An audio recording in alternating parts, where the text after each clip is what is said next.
আসসালামু আলাইকুম সবাইকে, কি অবস্থা সবার? আশা করি সবাই অনেক ভালো আছো। তোমাদের সবাইকে স্বাগত জানাচ্ছি 10 মিনিট স্কুলের আরো একটা লাইভ ক্লাসে। সো আজকে আমরা চলে আসছি হচ্ছে আমাদের লাস্ট সিকিউ মিশন লাইভে ফার্স্ট পেপারে চ্যাপ্টার 3 আর 5 নিয়ে হচ্ছে আজকে আমরা কথা বলবো। সো যারা যারা জয়েন করে ফেলছো তারা একটু আমাকে জানাও যে আমাকে ঠিকমতো দেখা যাচ্ছে কিনা, ঠিকমতো শোনা যাচ্ছে কিনা।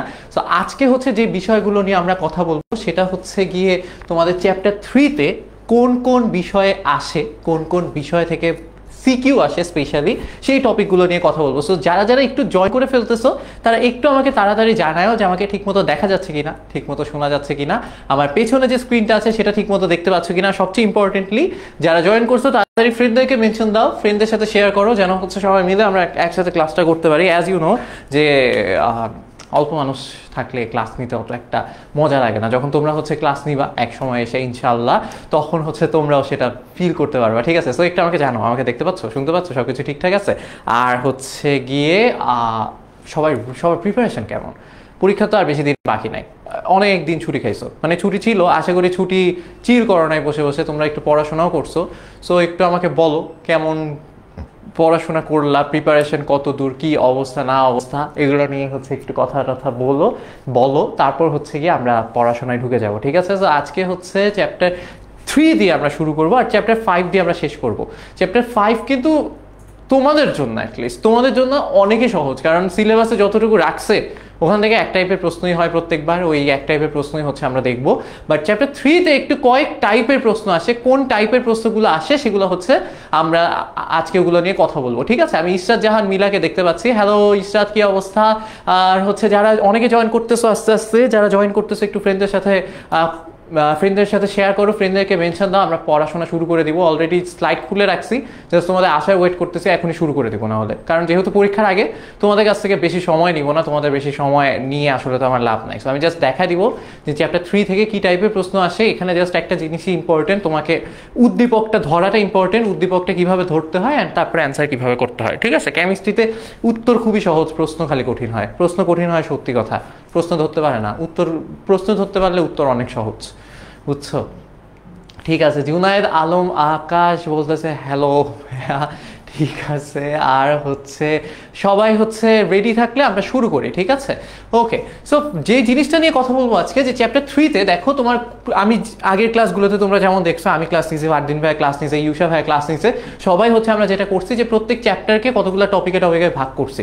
কারণ যেহেতু কেমিস্ট্রিতে চ্যাপ্টার বেশি নাই, সো আমরা চ্যাপ্টারকেই ভাগ করে দিচ্ছি যে আচ্ছা ঠিক আছে, চ্যাপ্টারের ভিতরে এই টপিক আছে, এই টপিক থেকে কি কি টাইপের প্রশ্ন আসে সেগুলো হচ্ছে আমরা দেখবো। ঠিক আছে? তো দেখো, খেয়াল করো যে আমাদের প্রথম টপিকটা হচ্ছে এস আর পি ব্লক মৌল। এস আর পি ব্লক মৌল দুইটাকে একসাথে একটা টপিকে রাখছি, এন্ড সেটার আন্ডারে কতগুলো টাইপ আছে। এই টাইপের প্রশ্নগুলো ইউজুয়ালি হয়, যেমন হচ্ছে দেখো কার্বন ডাইঅক্সাইড গ্যাস কিন্তু SiO2 কঠিন কেন? এই একই প্রশ্ন যেটা ছোটবেলা থেকে পড়তেছো, যে কার্বন ডাইঅক্সাইড গ্যাস কিন্তু SiO2 কঠিন কেন? তারপর CCl4 আর্দ্র বিশ্লেষিত হয় না কেন? তারপর হচ্ছে হাইড্রাসিডের গঠন, AlCl3 এর ডাইমার গঠন। ঠিক আছে? এইগুলা নিয়ে হচ্ছে কথাবার্তা বলবো আজকে। ওকে, ঠিক আছে। সো শুরু করি। ওকে, সো দেখো খেয়াল করো, এর পরের টপিক হচ্ছে আরো টাইপ আছে, যেমন হচ্ছে অক্সাইডের গঠন, NCl3 গঠন করতে পারলো, NCl5 গঠন করতে পারবে না কেন? জলীয় দ্রবণে লবণের অম্লীয় ধর্মিতা, ক্ষার ধর্মিতা, হ্যান ত্যান। এরপর চলে আসতেছে হচ্ছে আমাদের পরের টপিক, সেটা হচ্ছে ডি ব্লক মৌল। ডি ব্লক মৌলে কি কি আছে? অবস্থান্তর মৌল, রঙিন যৌগ, জটিল যৌগ, চৌম্বক ধর্ম প্রদর্শন, জানো তোমরা, রাইট? এন্ড এটা খুবই ইম্পর্টেন্ট, অ্যাজ এটা থেকে 21 বারের মতো পরীক্ষায় চলে আসছে। কতবার আসছে? 21 বার আসছে। বুঝতে পারছো? ওকে, সো এরপরে দেখো, এরপর হচ্ছে মৌলের পর্যায়বৃত্ত ধর্ম, যেখানে পরমাণুর আকার, ইলেকট্রন আসক্তি, আয়নীকরণ শক্তি, তড়িৎ ঋণাত্মকতা নিয়ে কথাবার্তা হয়েছে, আর হচ্ছে গলনাঙ্ক, স্ফুটনাঙ্ক। সো মৌলের পর্যায়বৃত্ত ধর্ম থেকেও কিন্তু অনেকবার প্রশ্ন আসে, 16 বারের মতো প্রশ্ন আসছে। সো চ্যাপ্টার 3 খুবই ইম্পর্টেন্ট চ্যাপ্টার, কারণ হচ্ছে এই চ্যাপ্টারে ম্যাথ কম, তো একটু প্যারা লাগে, থিওরি অনেক বেশি, বাট সেম টাইপের প্রশ্নই আসে, সেম থিওরি থেকেই প্রশ্ন আসে। সো কোন কোন থিওরি থেকে প্রশ্ন আসে অলরেডি দেখে ফেলছো। এস আর পি ব্লক থেকে আসে, আর ডি ব্লক থেকে যদি আসে সেটা অবস্থান্তর মৌল নিয়ে আসবে। তোমাদের ডি ব্লকের অন্য কিছু নিয়ে খুব একটা আসে না, জাস্ট অবস্থান্তর মৌলের বিভিন্ন ধর্ম টর্ম হ্যান ত্যান এগুলা নিয়ে প্রশ্ন আসে, বুঝছো, ডি ব্লকে। এর পরেরটা হচ্ছে গিয়ে তোমার আর আয়নীকরণ শক্তির উপর ইলেকট্রন বিন্যাসের প্রভাব, ইলেকট্রন বিন্যাসের প্রভাব কিসের উপর? আয়নীকরণ শক্তির উপর। এরপর হচ্ছে সংকরায়ন। সংকরায়ন যেটা থেকে 19 বার আসছে, সংকরায়নের সাথে রিলেটেড একটা, যেটা হচ্ছে বন্ধন কোণের উপর মুক্তজোড় ইলেকট্রনের প্রভাব, মানে হচ্ছে কোনো একটা যৌগের বন্ধন কোণ কত হবে সেটার উপর যে মুক্তজোড় ইলেকট্রন, লোন পেয়ার ইলেকট্রন, সেটার যে প্রভাব, সেটা থেকে 29 বার প্রশ্ন আসছে। এটা কিন্তু সংকরায়নের সাথে রিলেটেড, ঠিক আছে? সো এইটা মিলে একসাথে কোয়েশ্চেন হয় ইউজুয়ালি। সো দেখো, সংকরায়ন থেকে, শুধু সংকরায়ন থেকে 19 বার আসছে, আর সংকরায়নের সাথে রিলেটেড যে টপিকটা, যে বন্ধন কোণ কত হবে, সেটা থেকে আসছে হচ্ছে 29 বার। বুঝতে কি পারতেছো? এন্ড ফাইনালি সমযোজী বন্ধনের পোলারিটি, মানে হচ্ছে ফাজানের নিয়ম, হ্যান এগুলা নিয়ে হচ্ছে আমাদের পোলারিটি থেকে আসছে 20 বার, আর হচ্ছে হাইড্রোজেন বন্ধন ভ্যান ডার ওয়ালস বল থেকে আসছে হচ্ছে 17 বার। সো এই কয়েকটা টপিক যদি পড়ো, এটা খুব একটা ইম্পর্টেন্ট না, এই কয়েকটা টপিক যদি তুমি পড়ো, তাহলে আই হোপ চ্যাপ্টার 3 থেকে তোমার সিকিউতে অ্যাটলিস্ট আটকাবা না। ওকে, এন্ড যদি বলো এখন ভাই ক খতে কি টাইপের প্রশ্ন আসে, তাহলে দেখো ক খতে হচ্ছে যে ইলেকট্রন আসক্তি কাকে বলে, আয়নীকরণ শক্তি কাকে বলে, হাইড্রোজেন বন্ধন কাকে বলে। দেখো এখানে 5 স্টার, 4 স্টার, 2 স্টার দিয়ে হচ্ছে বলে দেয়া আছে যে কোনটা ইম্পর্টেন্ট, এন্ড এটা হচ্ছে মানে আগের প্রশ্নের বেসিসে বলা হচ্ছে। ওকে, এন্ড হচ্ছে তারপর কি আসতেছে যে লিগ্যান্ড কাকে বলে। লিগ্যান্ড কাকে বলে, লিগ্যান্ড কাকে বলে আশা করি আমরা সবাই বুঝছি, পারি, রাইট? লিগ্যান্ড হচ্ছে আমরা যারা জটিল যৌগের গঠন শিখছি তারা হচ্ছে পারি, বাট জটিল যৌগ নিয়ে হয়তো তোমাদের নাও আসতে পারে, তারপরও দিয়ে রাখা আছে যেহেতু আসছে কয়েকবার। পোলারিটি কাকে বলে, এই স্লাইডটা তোমরা পেয়ে যাবা, পেয়ে গেলেই হচ্ছে নিজেরা একটু পড়ে নিবা, ঠিক আছে? এরপর হচ্ছে কি তোমাদের অনুধাবনমূলক প্রশ্ন, এই যে Fe2+ আর Fe3+ এর মধ্যে স্থিতিশীলতা তোমার ব্যাখ্যা করতে হবে। তারপর হচ্ছে ইলেকট্রন আসক্তির ব্যতিক্রম আসতে পারে, প্রথমটা খুব ইম্পর্টেন্ট। তারপর হচ্ছে দেখো এগুলা খুব ইম্পর্টেন্ট, H2O এবং H2S গ্যাস কেন ব্যাখ্যা করো। খতেও অনেক সময় চলে আসে গ ঘ এর সাথে, বুঝতে পারছো? সো এই হচ্ছে গিয়ে রকম সকম। সো আসো আমরা হচ্ছে গিয়ে টপিক 1-এ চলে যাই, আমাদের সিকিউ এর টপিক 1, যেটা টাইপ 1 হচ্ছে CO2 গ্যাস কিন্তু SiO2 কঠিন কেন। প্রশ্নটা অনেক সহজ, তাই না? প্রশ্নটা অনেকই সহজ, কিন্তু মানে পরীক্ষায় কিভাবে আসে দেখো, পরীক্ষায় আসে AC2 যৌগ এবং BC2 যৌগের ভৌত এবং স্বাভাবিক ভৌত অবস্থায় স্বাভাবিক তাপমাত্রায় ভিন্ন ভিন্ন কেন ব্যাখ্যা করো। তাহলে দেখো তুমি পারো, এই প্রশ্নটা যদি তোমাকে ডিরেক্ট করা হতো তুমি পারতা, কোনো কনফিউশন নাই আমার, আমি এতটুকু নিয়ে কনফিডেন্ট যে এই প্রশ্ন যদি তোমাদেরকে ডিরেক্ট বলে দেওয়া হতো যে CO2 গ্যাস কিন্তু SiO2 কঠিন কেন ব্যাখ্যা করো, তোমরা পারতা ফর শিওর। বাট পরীক্ষায় যেভাবে আসছে, তুমি যদি পর্যায় সারণীর উপর তোমার দখল ভালো না থাকে, তুমি আর এই প্রশ্ন তখন পারবা না, তখন হচ্ছে প্রশ্নই পারতেছো না, প্রশ্নই বুঝতেছো না, দ্যাটস ওয়াই উত্তর পারো না। আমি এটাই বলছি, কেমিস্ট্রিতে উত্তর অনেক সহজ, প্রশ্নই কঠিন হয়। ওকে, মানে যখন না বোঝা যায় তখন আর কি কঠিন হয়। তাহলে দেখো এখানে হচ্ছে গিয়ে তোমার কি দেয়া আছে, উল্টা দেয়া আছে, এখানে হচ্ছে শ্রেণী, এখানে গ্রুপ বা শ্রেণী, এখানে পর্যায়, এখানে পর্যায়, এখানে ঠিক আছে। পর্যায় কি 17 হয় নাকি? এনিওয়েজ, তাহলে এখন খেয়াল করো, এখানে বলছে যে পর্যায় 1 এবং 2 আর এখানে হচ্ছে এ কোথায় আছে, এ দেখো কোথায় আছে, এ হচ্ছে পর্যায় 1, পর্যায় 1-এ 14 নাম্বার। বলো কি হবে, কি হবে? পর্যায় 1-এ 14 নাম্বার হয়, হয়। সো প্রশ্নটা একটু ঝামেলা ছিল, সো বুঝো পর্যায়ে 1-এ 14 নাম্বার তো হয় না। সো 14 নাম্বার গ্রুপে একটা আছে, আর কি আছে, বি আছে হচ্ছে আমার, বি আছে, বিও হচ্ছে 14 নাম্বার গ্রুপে, বিও 14 নাম্বার গ্রুপে, কারণ কার্বন আর সিলিকন। তাহলে এইটা অ্যাকচুয়ালি 1 2 হবে না, এটা হবে হচ্ছে 2 3। বুঝতে পারছো? বুঝতে পারছো? প্রশ্ন এরকম ভুল থাকলে তো প্যারা। সো 2 আর 3 হবে, আই ডোন্ট নো কারেকশন আছে নাকি। সো 2 আর 3 হবে। আর এ তে কি আছে, এ হচ্ছে 2 নাম্বার গ্রুপে 2 নাম্বার পর্যায়ে 14 নাম্বার গ্রুপ কে, কার্বন। 3 নাম্বার পর্যায়ে 14 নাম্বার গ্রুপ কে, সিলিকন। তাহলে এটা কার্বন, এটা সিলিকন। এখন হচ্ছে এরপর বলছে হচ্ছে সি, সি হচ্ছে 2 নাম্বার পর্যায়ের 16 নাম্বার গ্রুপে আছে হচ্ছে অক্সিজেন। সো CO2 আর হচ্ছে SiO2 এদের মধ্যে তোমার ভৌত অবস্থা আর হচ্ছে ভিন্নতা ব্যাখ্যা করতে বলছে। সো কার্বন ডাই অক্সাইড তুমি জানো, কার্বন ডাই অক্সাইডে কি হয়, ভ্যান ডার ওয়ালস বল দিয়ে একটা একটার সাথে যুক্ত থাকে, ভ্যান ডার ওয়ালস বল দিয়ে একটা একটার সাথে যুক্ত থাকে, দ্যাটস ওয়াই এই বন্ধন দুর্বল হয়। আর SiO2 তে একটা হচ্ছে দানব আকৃতির তোমার গঠন সৃষ্টি হয়, এটা তো মনে আছে রাইট? এই যে এরকম একটা দানব আকৃতির গঠন তৈরি হয়, একটা সিলিকনের সাথে 4টা অক্সিজেন আর একটা অক্সিজেনের সাথে 2টা সিলিকন এভাবে যুক্ত হয়ে থাকে। বুঝতে পারছো? অক্সিজেন, সিলিকন, তারপরে এই সিলিকন থেকে আরো অক্সিজেন, সিলিকন, এভাবে এভাবে যুক্ত হইতে থাকে। বুঝছো? এভাবে একটা দানবাকৃতির যৌগ গঠন করে, দানবাকৃতির অণু গঠন করে, বিরাট অণু একটা গঠন করে ফেলছে, এখানে একটা অক্সিজেন আবার এই যে সিলিকন। সো এই শেপটা দেখাই দিবা আর পরীক্ষায় বলবা যেহেতু এরকম একটা বিরাট শেপ গঠন করে। সো এখানে যখন তুমি এটাকে গলাইতে চাবা তখন হচ্ছে গিয়ে জাস্ট হচ্ছে ভ্যান ডার ওয়ালস বল, দেখো কার্বন ডাই অক্সাইডে যখন তুমি ওকে গলাইতে চাও তোমার সিম্পলি ভ্যান ডার ওয়ালস বলটা ভেঙে দিলেই হয়। আর এখানে গলাইতে গেলে ভ্যান ডার ওয়ালস বল ভাঙলে হয় না, দ্যাটস ওয়াই এখানে বেশি তাপ দিতে হয়, বুঝছো? দ্যাটস ওয়াই কার্বন ডাই অক্সাইড ভৌত অবস্থায় বাষ্পীভূত থাকলেও SiO2 থাকে না, গ্যাসীয় থাকলেও SiO2 থাকে না। ওকে, এরপর এক্স এবং ওয়াই মৌলের অক্সাইডের ভৌত অবস্থার ভিন্নতার কারণ ব্যাখ্যা করো। এক্স এবং ওয়াই মৌলের অক্সাইড, এক্স কি? এগেইন দেখো পর্যায় 2 আর 3, পর্যায় 2 এর এই যে কার্বন আর সিলিকন, সেম প্রশ্ন। একবার আসছে চট্টগ্রাম বোর্ডে, একবার আসছে বরিশাল বোর্ডে, এরপর আসে রাজশাহী বোর্ড আর যশোর বোর্ডে, একই প্রশ্ন আসছে। রাজশাহী বোর্ড, যশোর বোর্ড একই প্রশ্ন আসছে, XZ2 YZ2। এক্স কি? এক্স হচ্ছে কার্বন, ওয়াই হচ্ছে সিলিকন, জেড হচ্ছে অক্সিজেন। সো XZ2 মানে হচ্ছে তোমার CO2, YZ2 মানে হচ্ছে SiO2। Easy PG, right? বুঝতে পারছি? ওকে, এরপর বলতেছে হচ্ছে গিয়ে তোমার CCl4 আর্দ্র বিশ্লেষিত হয় না, কিন্তু হচ্ছে গিয়ে তোমার CCl4 আর্দ্র বিশ্লেষিত হয় না কেন, এটা তোমার কাছে জানতে চাইছে। এবার দেখো এখানে কি কি আছে, যে HCl4 আর্দ্র বিশ্লেষিত হয় না কিন্তু ZCl4 আর্দ্র বিশ্লেষিত হয় কেন, ব্যাখ্যা করো। Got it? সো কি একই প্রশ্ন, উত্তর কিন্তু সহজ, এগুলো সবই তোমরা পড়ছো, কিন্তু দেখো তুমি যখন প্রশ্নটা বুঝতে পারবে না তখন হচ্ছে প্যারা খেয়ে গেছো। তাহলে HCl4 এ কি আছে, X কে দেখো NH2 NP2 সকল ক্ষেত্রে N হচ্ছে 2, তাইলে হচ্ছে দেখো N মানে 2s2 আর হচ্ছে 2p2,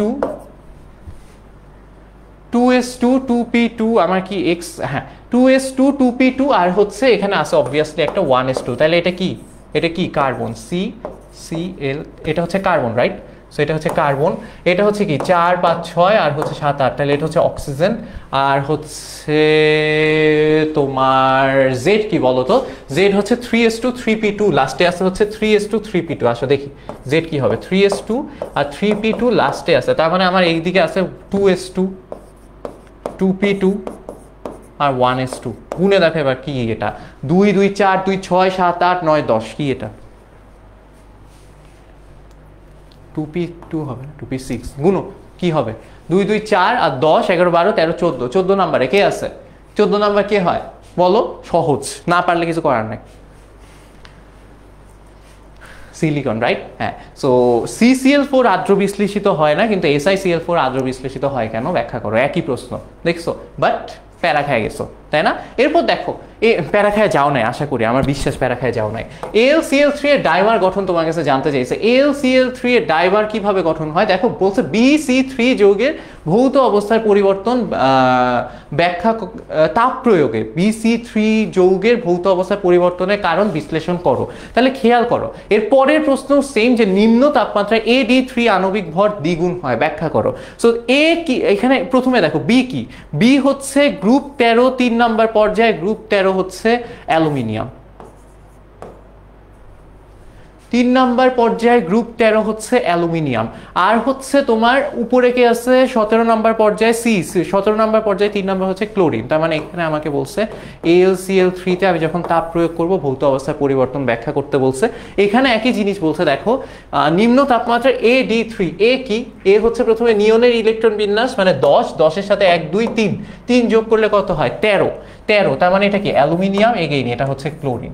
বলছে AlCl3 এইটা তোমার হচ্ছে যখন কম তাপমাত্রা থাকে তখন আণবিক ভর দ্বিগুণ হয় কেন, ব্যাখ্যা করো। তাহলে দেখো AlCl3 তে কি হয় বলো তো? অ্যালুমিনিয়াম, অ্যালুমিনিয়ামের সাথে কয়টা ক্লোরিন যুক্ত থাকে? 3টা ক্লোরিন যুক্ত থাকে, তাই না? ক্লোরিন ক্লোরিন ক্লোরিন, এভাবে 3টা ক্লোরিন যুক্ত থাকে, রাইট? বাট অ্যালুমিনিয়ামের কি অষ্টক পূরণ হয়েছে? 3টা ক্লোরিন যদি যুক্ত থাকেও অ্যালুমিনিয়ামের কি অষ্টক পূরণ হয়েছে? অ্যান্সার হচ্ছে না, হয় নাই। কেন অ্যালুমিনিয়ামের অষ্টক পূরণ হয় নাই? কারণ হচ্ছে অ্যালুমিনিয়ামে দেখো এখানে 1 2 3 4 5 6 6টা ইলেকট্রন আছে অষ্টকে। সো যদি হচ্ছে শেষ শক্তি স্তরে ক্লোরিনের গুলা সহ ওর টোটাল 6টা ইলেকট্রন থাকে, তাহলে ওর কিভাবে অষ্টক পূরণ হবে? সো ওর অষ্টক কিন্তু পূরণ হয় নাই, রাইট? সো অষ্টক যদি পূরণ না হয় তাহলে ও কি করবে? এক্সট্রা ইলেকট্রনের প্রতি ওর আকর্ষণ থাকবে। তাইলে যখন পাশে কিন্তু ক্লোরিনে কিন্তু আমার মুক্ত জোর ইলেকট্রন আছে, 6টা করে মুক্তজোড় ইলেকট্রন আছে। তাইলে খেয়াল করো, যখন একটা AlCl3 এর কাছে আরেকটা AlCl3 চলে আসে, কোথায় লিখবো, এখানে লিখি, এখানে জায়গা নাই। তাহলে দেখো একটা AlCl3 এর কাছে যখন আরেকটা AlCl3 চলে আসে,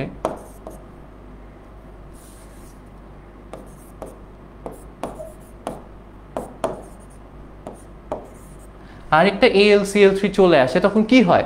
তখন হচ্ছে বুঝো এই যে এই ক্লোরিন আর এইখানে অ্যালুমিনিয়ামের মধ্যে তোমার হচ্ছে কি তৈরি হয়, এক পাশে ক্লোরিন থেকে অ্যালুমিনিয়াম ইলেকট্রন নেয়, নিয়ে ওইখানে হচ্ছে ওর মুক্তজোড় ইলেকট্রন নিয়ে বন্ধন তৈরি করে, আবার এই পাশের ক্লোরিন থেকে অ্যালুমিনিয়াম ইলেকট্রন নিয়ে মুক্তজোড় ইলেকট্রন বন্ধন তৈরি করে, বুঝছো, সন্নিবেশ বন্ধন তৈরি করে। দ্যাটস ওয়াই হচ্ছে অ্যালুমিনিয়াম কিসের মতো আচরণ করে, ডাইমারের মতো আচরণ করে। বুঝতে কি পারছো, নাকি ছবিটা সুন্দর করে এঁকে দিতে হবে? পরীক্ষায় কি নিজে লিখতে পারবা নাকি আমার এঁকে দিতে হবে? বলো, কমেন্ট আটকে গেছে কেন?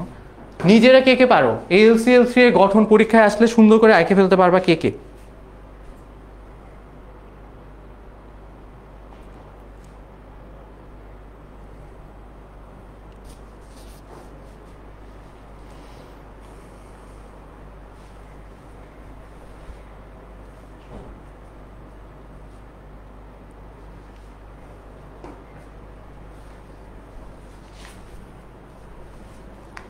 তাসনিয়া তো বলে সিলিকন, হ্যাঁ সিলিকন, হ্যাঁ গুড, ওকে।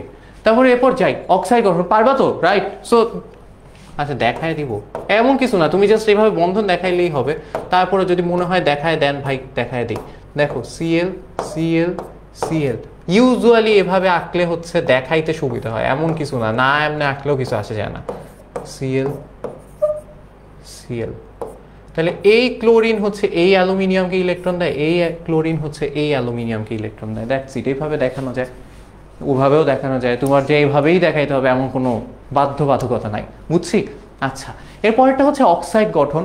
বলছে এক্স অপেক্ষা এ মৌলের অক্সাইড, অক্সাইড অম্লধর্মিতা তো পারো, একে দিছি, কনক কুমার দাস। আচ্ছা, এরপর বলছে হচ্ছে এক্স অপেক্ষা এ মৌলের অক্সাইড তীব্র অম্লধর্মী হবে, ব্যাখ্যা করো।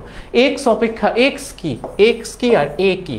এক্স অপেক্ষা এ মৌলের অক্সাইড অম্লধর্মী হবে, এখন আমি জানি না এক্স কি এ কি। তাহলে দেখো মাথায় রেখো, যখন হচ্ছে কি এন এর ভ্যালু তোমাকে দিয়ে দিবে না, এন এর ন্যূনতম যত ভ্যালু নেওয়া যায় তত নিয়ে নিবা।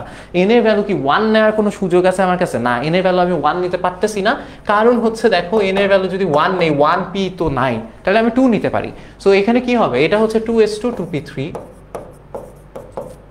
তাহলে এখানে একটা 1s2 আছে অবভিয়াসলি, তাহলে এটা কি 3 4 5 6 7, এটা হচ্ছে নাইট্রোজেন, এটা হচ্ছে নাইট্রোজেন। এখানে কি আছে, n+1s2 আর n+1p3, তাহলে কত হয়?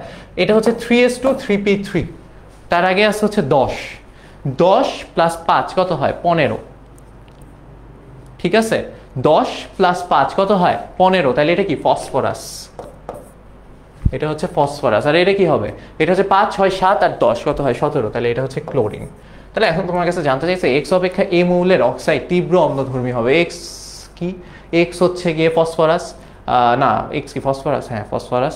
ফসফরাসের অক্সাইড অপেক্ষা এ মৌলের অক্সাইড, ক্লোরিনের অক্সাইড তীব্র অম্লধর্মী হবে, ব্যাখ্যা করো। সো তুমি হচ্ছে গিয়ে পানিতে দিলে কোনটা কি গঠন করে, কোন অ্যাসিড গঠন করে সেটা যদি দেখায় দাও তাইলেই হবে। ক্লোরিনের অক্সাইড পানিতে পারক্লোরিক অ্যাসিড তৈরি করে, আর হচ্ছে ওইটা হচ্ছে phosphoric acid. So obviously perchloric acid তীব্র অম্লধর্মী, জানি আমরা, রাইট? ওকে, ঠিক আছে। এরপরেরটাই যাই। এরপরেরটা হচ্ছে উদ্দীপকের বি ও ডি এর অক্সাইড দ্বয়কে একসাথে রাখা যাবে কি? বিক্রিয়া সহ বিশ্লেষণ করো। বি ও ডি, বি কি আর ডি কি? বি আর ডি এর অক্সাইডকে একসাথে রাখা যাবে নাকি, নাকি রাখলে ওরা বিক্রিয়া করে ফেলবে, সেটা তোমার কাছে ব্যাখ্যা করতে বলছে। সো এগেইন প্রশ্ন উত্তর খুব সহজ, জাস্ট তোমার বি কি ডি কি খুঁজে বের করতে হবে, ঠিক আছে? এতক্ষণ ধরে তোমাকে বের করা শিখাইছি, এইটা একটু নিজে করার চেষ্টা করো। এরপর বলছে এই পরের টপিকটা হচ্ছে খুব কমন, যে NCl3 গঠন করতে পারলেও NCl5 গঠন করতে পারে না কেন? খুবই সহজ প্রশ্ন, যে NCl3 গঠন করতে পারে কিন্তু NCl5 গঠন করতে পারে না কেন? এটা এক লাইনে অ্যান্সার দাও তো দেখি, এক লাইনে কে কে অ্যান্সার দিতে পারবা দেখি।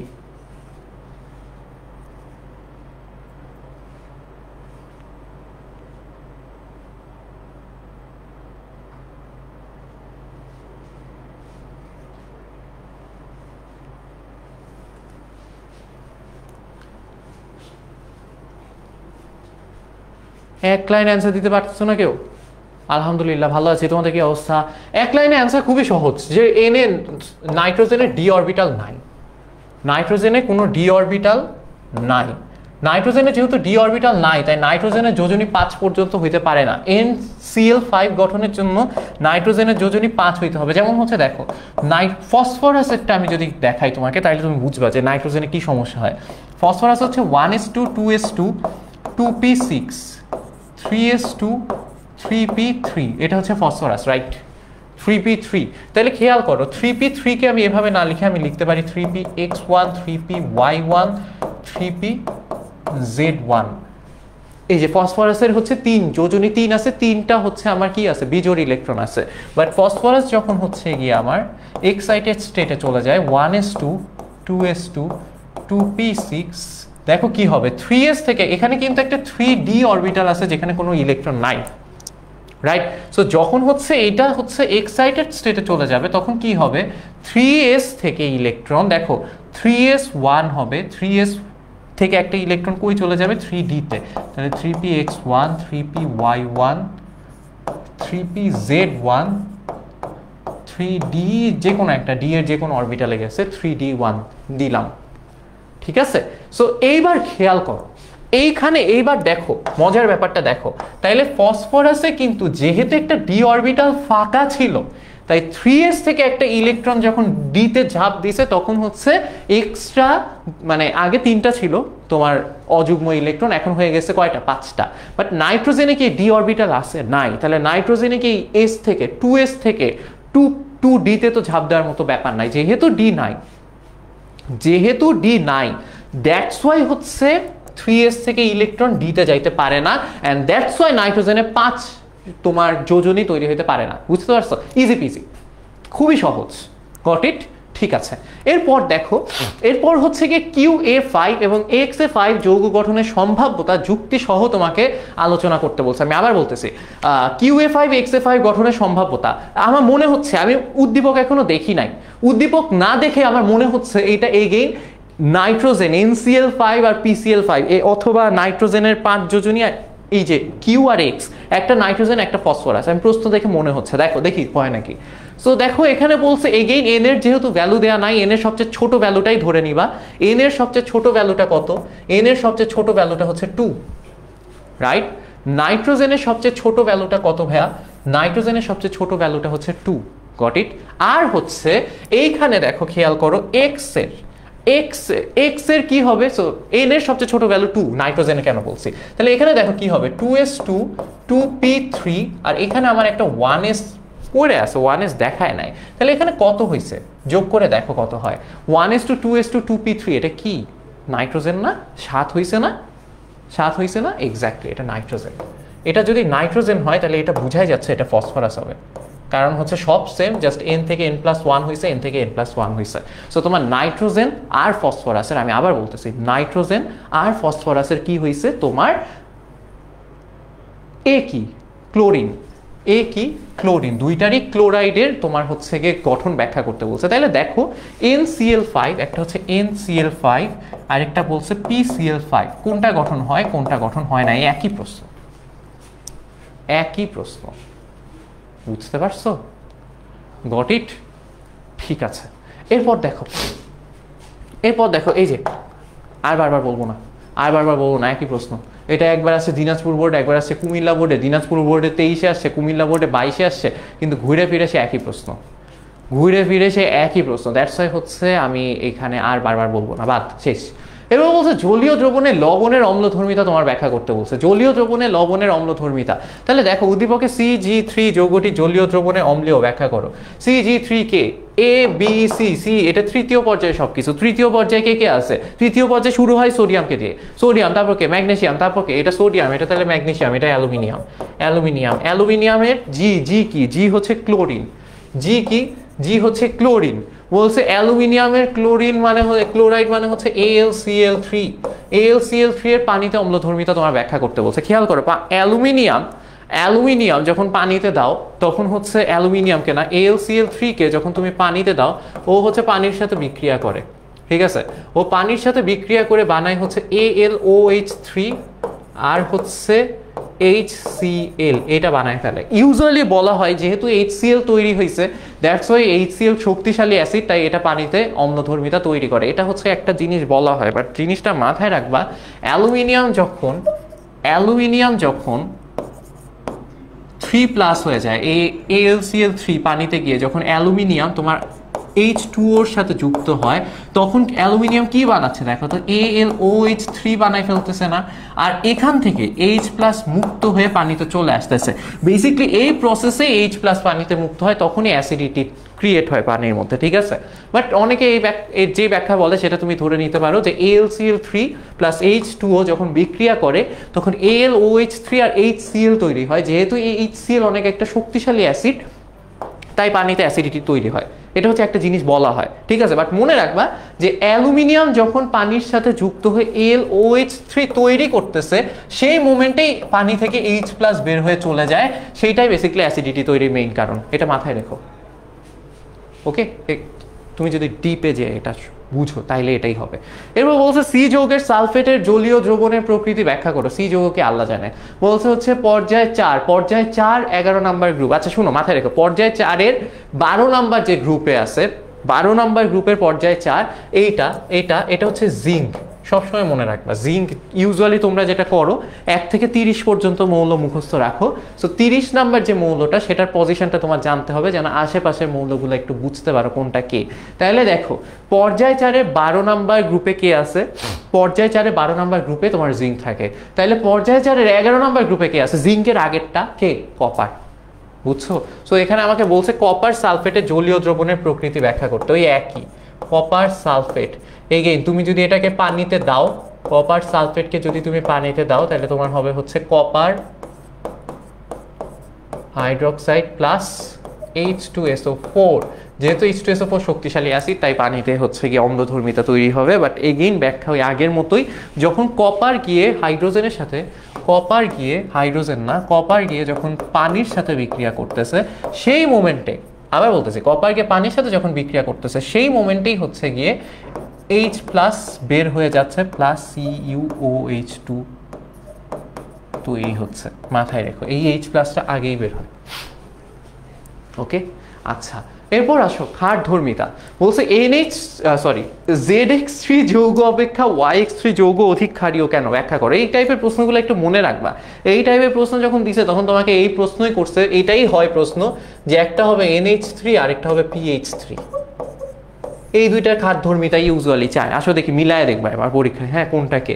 জেড হচ্ছে কি, জেড হচ্ছে তোমার পর্যায় 3-এ আছে, পর্যায় 3-এর group number 15। Group number 15 obviously Z আর ওয়াই দুইটাই হচ্ছে গ্রুপ নাম্বার 15-তে। সো একটা হচ্ছে নাইট্রোজেন হবে, একটা ফসফরাস হবে, জানা কথা। সো গ্রুপ 3-তে আছে, যেহেতু পর্যায় 3-তে আছে, এটা ফসফরাস এটা নাইট্রোজেন, ইজি। এখন বলছে এক্স হচ্ছে গ্রুপ 1 পর্যায় 1, মানে এটা হচ্ছে হাইড্রোজেন। দেখছো মিলছে, NH3 আর PH3 মিলবে আমি জানি। সো এটা যারা আর প্রশ্ন নাই ওদের। সো NH3 আর PH3 এদের ক্ষারধর্মিতা তোমার ব্যাখ্যা করতে বলছে। ক্ষারধর্মী কেন হয় এটা কি জানো? উত্তর তো জানা উচিত না, নাকি জানো না? ক্ষারধর্মী এই জন্য হয়, যেগুলো একটু আনকমন সেগুলো আমি বলে দিচ্ছি, আর যেগুলো কমন ওগুলো অ্যান্সার বলবো না। ক্ষারধর্মী এই জন্য হয় যে তোমার নাইট্রোজেন, দেখো খেয়াল করো, দুইজনেরই মুক্তচোরী ইলেকট্রন আছে একটা করে। নাইট্রোজেন যখন H3 গঠন করতেছে তখন নাইট্রোজেনের মুক্তচোরী ইলেকট্রন আছে একটা, আর হচ্ছে PH3 ফসফরাস যখন গঠন করতেছে তখন ওরও মুক্তচোরী ইলেকট্রন আছে। এবার খেয়াল করো দেখো, ক্ষার কখন হয়? যখন মুক্তজোড় ইলেকট্রন যখন দান করে। আমি আবার বলতেছি, ক্ষার কখন হয়? যখন মুক্তজোড় ইলেকট্রন দান করে, রাইট? সো ক্ষার হইছে মানে দেখো নাইট্রোজেন যদি মুক্তজোড় ইলেকট্রন দান করে তাহলে ও ক্ষার, ফসফরাস যদি মুক্তজোড় ইলেকট্রন দান করে ও ক্ষার। যে বেশি ভালোভাবে দান করবে সে তত বেশি ভালো ক্ষার, কথা তো এটাই, রাইট? তাহলে এবার দেখো NH3 আর PH3 এর মধ্যে কে বেশি ক্ষারধর্মী আমি কিভাবে বুঝবো? সেটা বুঝবো হচ্ছে ইলেকট্রোনেগেটিভিটি বা তড়িৎ ঋণাত্মকতা দিয়ে। কিভাবে? কারণ হচ্ছে নাইট্রোজেনের ইলেকট্রোনেগেটিভিটি ফসফরাসের চেয়ে বেশি। দ্যাটস ওয়াই হচ্ছে নাইট্রোজেন কি করে, হাইড্রোজেনের ইলেকট্রনগুলোকে নিজের দিকে টান দেয়। ওকে, তার ফলে দেখো নাইট্রোজেনের আশেপাশে আবার এই ইলেকট্রনগুলোকেও নিজের দিকে রেখে দেয়। নাইট্রোজেনের আশেপাশে ইলেকট্রন ঘনত্ব অনেক বেড়ে যায়। নাইট্রোজেনের আশেপাশে ইলেকট্রন ঘনত্ব যখন অনেক বেড়ে যায়, দেখো তোমার আশেপাশে যদি টাকার ঘনত্ব বেড়ে যায়, তোমার দান করতে প্যারা নেই, তোমার হচ্ছে গিয়ে ওকে ওর সাথে একটু শেয়ার করতে প্যারা নাই, দান তো না বেসিক্যালি শেয়ার করতেছে এখানে। সো ওর তখন ইলেকট্রন শেয়ার করতে প্যারা নাই, কারণ ওর আশেপাশে ইলেকট্রন ঘনত্ব অনেক বেড়ে গেছে, ও আশেপাশে দুনিয়ার মানুষের থেকে ইলেকট্রন কায়রে করে আনছে বলতে টান দিয়ে নিজের দিকে রাখছে, নিজের আশেপাশে ইলেকট্রন ঘনত্ব বাড়ায় ফেলছে। অন দ্য আদার হ্যান্ড ফসফরাসের ইলেকট্রোনেগেটিভিটি কিন্তু অনেক কম, মানে নাইট্রোজেনের চেয়ে কম। সো নাইট্রোজেনের চেয়ে যেহেতু কম, দ্যাটস ওয়াই ওর আশেপাশে ইলেকট্রন ঘনত্ব নাইট্রোজেনের মতো থাকে না, রাইট? সো নাইট্রোজেনের মতো যেহেতু থাকে না, দ্যাটস ওয়াই ওর ইলেকট্রন দানের প্রবণতা, ইলেকট্রন শেয়ার করার প্রবণতা NH3 এর চেয়ে কম হয়। বুঝতে পারছি? এতটুকু মাথায় ঢুকছে? ঠিক আছে, ঠিক আছে। এরপর আসি অবস্থান্তর মৌল। অবস্থান্তর মৌলতে কি বলা হয়েছে? এল অবস্থান্তর ধাতু নয় কেন, ব্যাখ্যা করো। বলছে এল অবস্থান্তর ধাতু নয় কেন, ব্যাখ্যা করো। এল কে আমি জানিও না, দেখি। ও আচ্ছা, এল এখানে আছে। এল হচ্ছে n-1, এন এর ওই যে দেখো সর্বনিম্ন মান প্রযোজ্য, n-1 ইন্টু DnS2। আচ্ছা ঠিক আছে, তাহলে n হচ্ছে 4, রাইট? n এর সর্বনিম্ন মান 4 কেন বলো তো? কারণ হচ্ছে n এর সর্বনিম্ন মান প্রযোজ্য, যেটা প্রযোজ্য সেটা হবে। n এর মান যদি 2 হয়, 2 - 1 1d হয়ে যেত, হবে না। 3 হইলে 3 - 1d মানে 2d, সেটাও হবে না। তাহলে n এর মান যদি 4 হয়, তাহলে 4 - 1d 3d, যেটা প্রযোজ্য, রাইট? যেই অরবিটালটা আছে, অরবিটাল না উপশক্তি স্তর আছে, তাহলে দেখো এটা হচ্ছে 3d10 4s2। 3d10 4s2 এরকম ইলেকট্রন বিন্যাস কার থাকে? জিঙ্কের। জিঙ্কের জানো তো নাকি জানো না? জানা উচিত, না জানলে জেনে না। সো জিঙ্কের তোমার ইলেকট্রন বিন্যাস কি? এই পাশে আমি যদি আর্গন দেখাই দিই, এই পাশে দেখাই দিই আর্গন।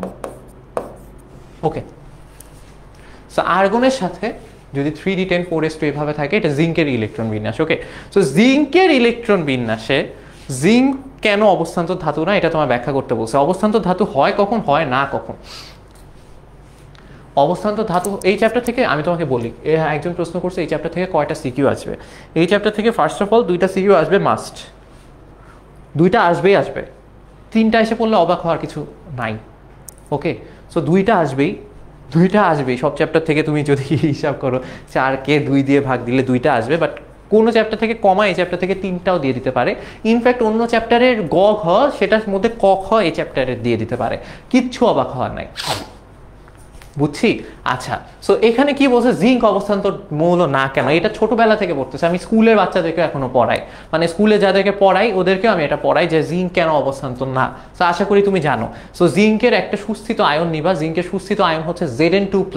সেই Zn2+ কে Zn2+ এর ইলেকট্রন বিন্যাস যদি তুমি করো, Zn2+ এর ইলেকট্রন বিন্যাস করলে দেখবে সেখানে 4s নাই হয়ে গেছে, সেখানে 3d10 যেমন ছিল এমনই আছে। অবস্থান্তর মৌলের সংজ্ঞা কি? যে সকল ডি ব্লক মৌলের অন্তত একটি সুস্থিত আয়নের ইলেকট্রন বিন্যাসে, তাহলে এই যে একটা সুস্থিত আয়নের ইলেকট্রন বিন্যাস এটা, যেখানে 4s বাদ হয়ে গেছে। সুস্থিত আয়নের ইলেকট্রন বিন্যাসে ডি অরবিটাল আংশিকভাবে পূর্ণ থাকে, পুরাও পূর্ণ থাকা যাবে না, পরিপূর্ণ যেমন 10-এ 10 হবে না, একদম খালি সেটাও হবে না, আংশিকভাবে পূর্ণ থাকতে হবে, তখনই সেটাকে অবস্থান্তর মৌল বলা হয়। এখানে ডি অরবিটাল হচ্ছে আংশিকভাবে পূর্ণ না, একদম পরিপূর্ণ আছে, দ্যাটস ওয়াই এটা অবস্থান্তর মৌল না। ঠিক আছে? ওকে, ঠিক আছে, বুঝছি তাই না? হ্যাঁ, গুড। আচ্ছা, এরপর হচ্ছে বলছে উদ্দীপকের মৌল 3টি ব্যবহার করে দেখাও যে সব ডি ব্লক মৌলই অবস্থান্তর মৌল না। আচ্ছা, ওকে, সো সব ডি ব্লক মৌল অবস্থান্তর মৌল না, এটা জানার কথা। এটা হচ্ছে স্ক্যান্ডিয়াম, দেখে বুঝো নাকি দেখো, এটা স্ক্যান্ডিয়াম। এগুলা কিন্তু নির্ণয় করতে শিখতে হবে, এটা অনেক সহজ। বলছে এনের মানও বলে দিচ্ছে, তারপরে যদি না পারো তাহলে কি করবা? তাহলে তুমি হচ্ছে নেক্সট বছর পরীক্ষা দিও নাকি। এটা হচ্ছে স্ক্যান্ডিয়াম, ঠিক আছে? এটা কি? এটা হচ্ছে আয়রন না নাকি? আয়রন না, 8 2 গেল আর 6 আয়রন, ইয়েস। আর হচ্ছে এটা হচ্ছে জিঙ্ক। এটা কি হইল? এটা হচ্ছে জিঙ্ক।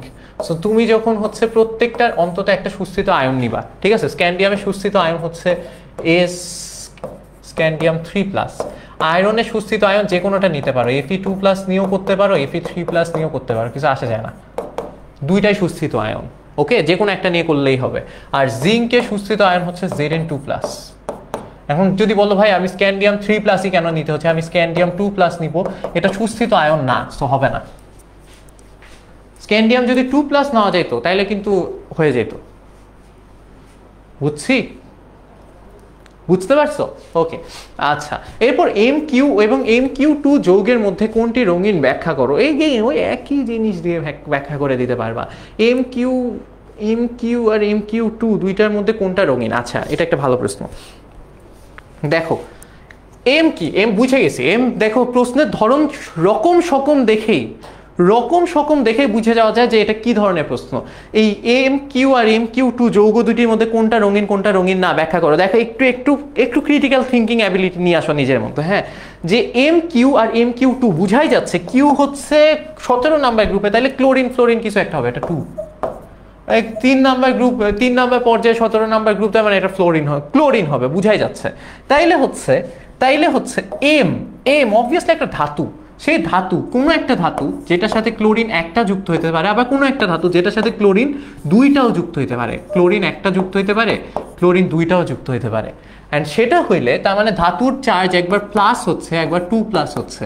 অ্যান্ড সেটা যখন হয় তখন একবার অবস্থান্তর হয়, একবার অবস্থান্তর হয় না। এরকম ধাতু একটাই আছে, সেটা হচ্ছে কপার, রাইট? সেটা কপার, রাইট? সো কপার হচ্ছে একবার প্লাস হয়, একবার কপার 2+ হয়। এন্ড কপার যখন 2+ হয় তখন কপার হচ্ছে গিয়ে কি, যখন কপার 2+ হয় তখন কপার অবস্থান্তর, যখন কপার প্লাস হয় তখন কপার অবস্থান্তর না। আসো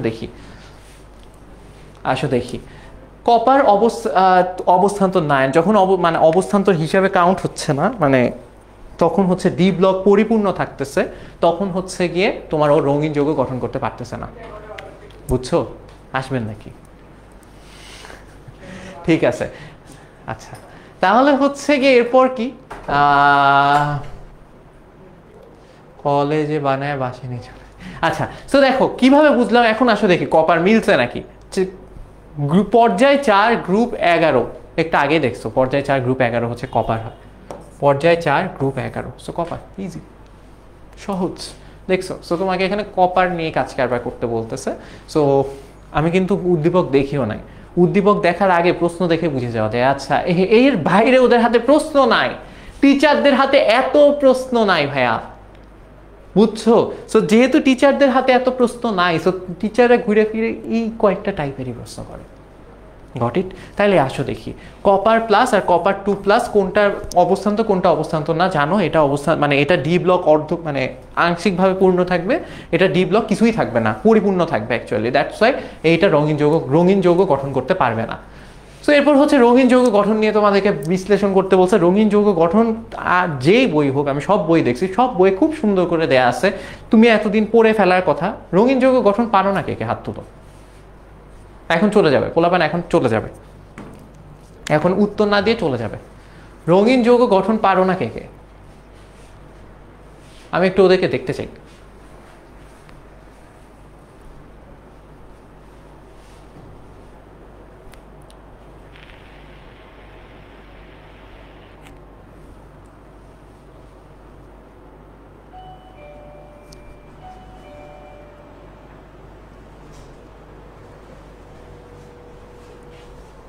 পারো না?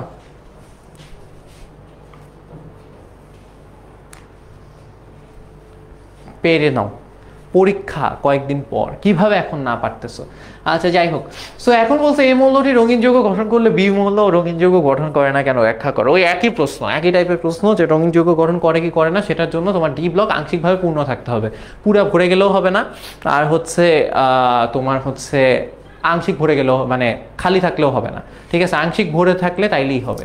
তাহলে এবার খেয়াল করো, এখন দেখো হচ্ছে D10NS1 D1NS2, এটার মধ্যে বুঝাই যাচ্ছে এটা হচ্ছে কপার আর এটা হচ্ছে তোমার স্ক্যান্ডিয়াম।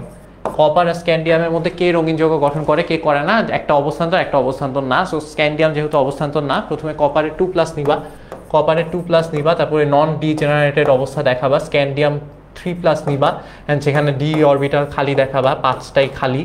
তো 1 2 3 4 5, 5টা হয়েছে, 5টাই খালি। দ্যাটস ওয়াই হচ্ছে ওখানে আর কিছু করার নাই, ইলেকট্রন উপর নিচ লাভ ঝাপ করার মতো অবস্থা নাই। সো স্ক্যান্ডিয়াম বাদ, আর কপার যেহেতু উপর নিচে উপরে লাফঝাপ করার অবস্থা আছে, তাই কপারকে কাউন্ট করবা। বুঝছো? বুঝছি সবাই? এতটুকু মাথায় ঢুকছে? Very good. বলছে সি ও ই দ্বারা গঠিত সালফেট যৌগের মধ্যে কোনটি রঙিন হবে বিশ্লেষণ করো। একই একই, সি আর ই। সি কি পর্যায় 4-এ, একটা হচ্ছে 6-এ আছে, একটা 12-তে আছে। হিসাব করো কোনটা 6-এ আছে। 6-এ হচ্ছে আয়রন আছে, 6-এ হচ্ছে আয়রন আছে, 12-তে হচ্ছে তোমার ইয়া আছে, ওটার নাম কি ভুলে যাচ্ছি কেন, জিঙ্ক। ঠিক আছে, 12 মানে 6-এ আছে আয়রন আর 12-তে আছে জিঙ্ক। জিঙ্ক অবশ্যই করবে না, আয়রন করবে, জানা কথা, শেষ। মাসুকা হীরা বলছে ভাইয়াকে আমাদের ভুলে গেছে। না না, ভুলে যায়নি। ভুলে কেন যাবো? হ্যাঁ, বর্ষা মনে হয় তুমি একাই, বাকি সবাই পারে। বুঝছো? ঠিক আছে, এবার সামনে যাই। হ্যাঁ, ওকে। এবার বলছে যে জটিল যৌগ গঠন। জটিল যৌগ গঠন নিয়ে তোমাদের আসার চান্স নাই, শর্ট সিলেবাসে খুব সম্ভবত জটিল যৌগ নিয়ে অত একটা ঝামেলা করে না। তারপরও যদি দেখে রাখতে চাও তাহলে দেখে রাখতে পারো। আর হচ্ছে গিয়ে চৌম্বক ধর্ম প্রদর্শন, এগেইন আরেকটা খুব ইম্পর্টেন্ট জিনিস। যেমন হচ্ছে গিয়ে এটাতে একটু জটিল আয়নের নিয়ে কথাবার্তা থাকে, তাই আমি শিওর না এটা আসবে কিনা, তারপরে দেখে রাখো। যখন হচ্ছে এটা কি, এটা হচ্ছে 3-, এটা 4-, মানে কি দেখো, কিউ আয়রন, আয়রন না, হ্যাঁ কিউ আয়রন। তাহলে একটা হচ্ছে FeCN6, একটা হচ্ছে FeCN6, একটা হচ্ছে আরেকটাও FeCN6। সায়ানাইডের চার্জ -1, সায়ানাইডের চার্জ হচ্ছে -1। সো সায়ানাইডের চার্জ যদি -1 হয়, পোলাপাইন মনে রাখো, এই চার্জ যদি -1 হয়, 6টা মিলে ওর চার্জ কত? -6। তাহলে আয়রনের চার্জ কত হইলে -4 হয়? ওভারঅল চার্জ -4 হয়। এবার বলো আয়রনের চার্জ কত হইলে ওভারঅল চার্জ -4 হয়? আয়রনের চার্জ যদি +2 হয়, -2 + 2, সরি -6 + 2 হবে হচ্ছে -4, তাই না? তাহলে আমরা এটাকে লিখি হচ্ছে 4- এভাবে। আর যদি সায়ানাইডের চার্জ 6টার চার্জ কত? -6, আয়রনের চার্জ যদি 3+ হয়, তাহলে এটা হবে হচ্ছে 3-। তাহলে এখানে আয়রন হচ্ছে 2+, এখানে আয়রন হচ্ছে 3+। বুঝছি? এবার হচ্ছে আয়রন 2+ আর আয়রন 3+ এর ইলেকট্রন বিন্যাস করবা। সো একবার দেখাই দিই, দেখো আয়রন 2+ আর 3+ এর ইলেকট্রন বিন্যাস যদি করো, দেখায় দেওয়ার কিছু নাই। আয়রন 2+ এ হচ্ছে গিয়ে 6টা ইলেকট্রনই থাকে, 6টা ইলেকট্রন থাকে হচ্ছে এভাবে,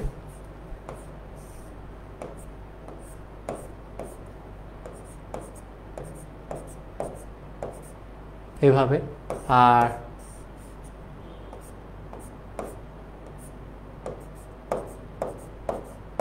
3+ এর 5টা ইলেকট্রন থাকে এভাবে, ঠিক আছে? কারণ 4s2 থেকে ইলেকট্রন চলে গেছে।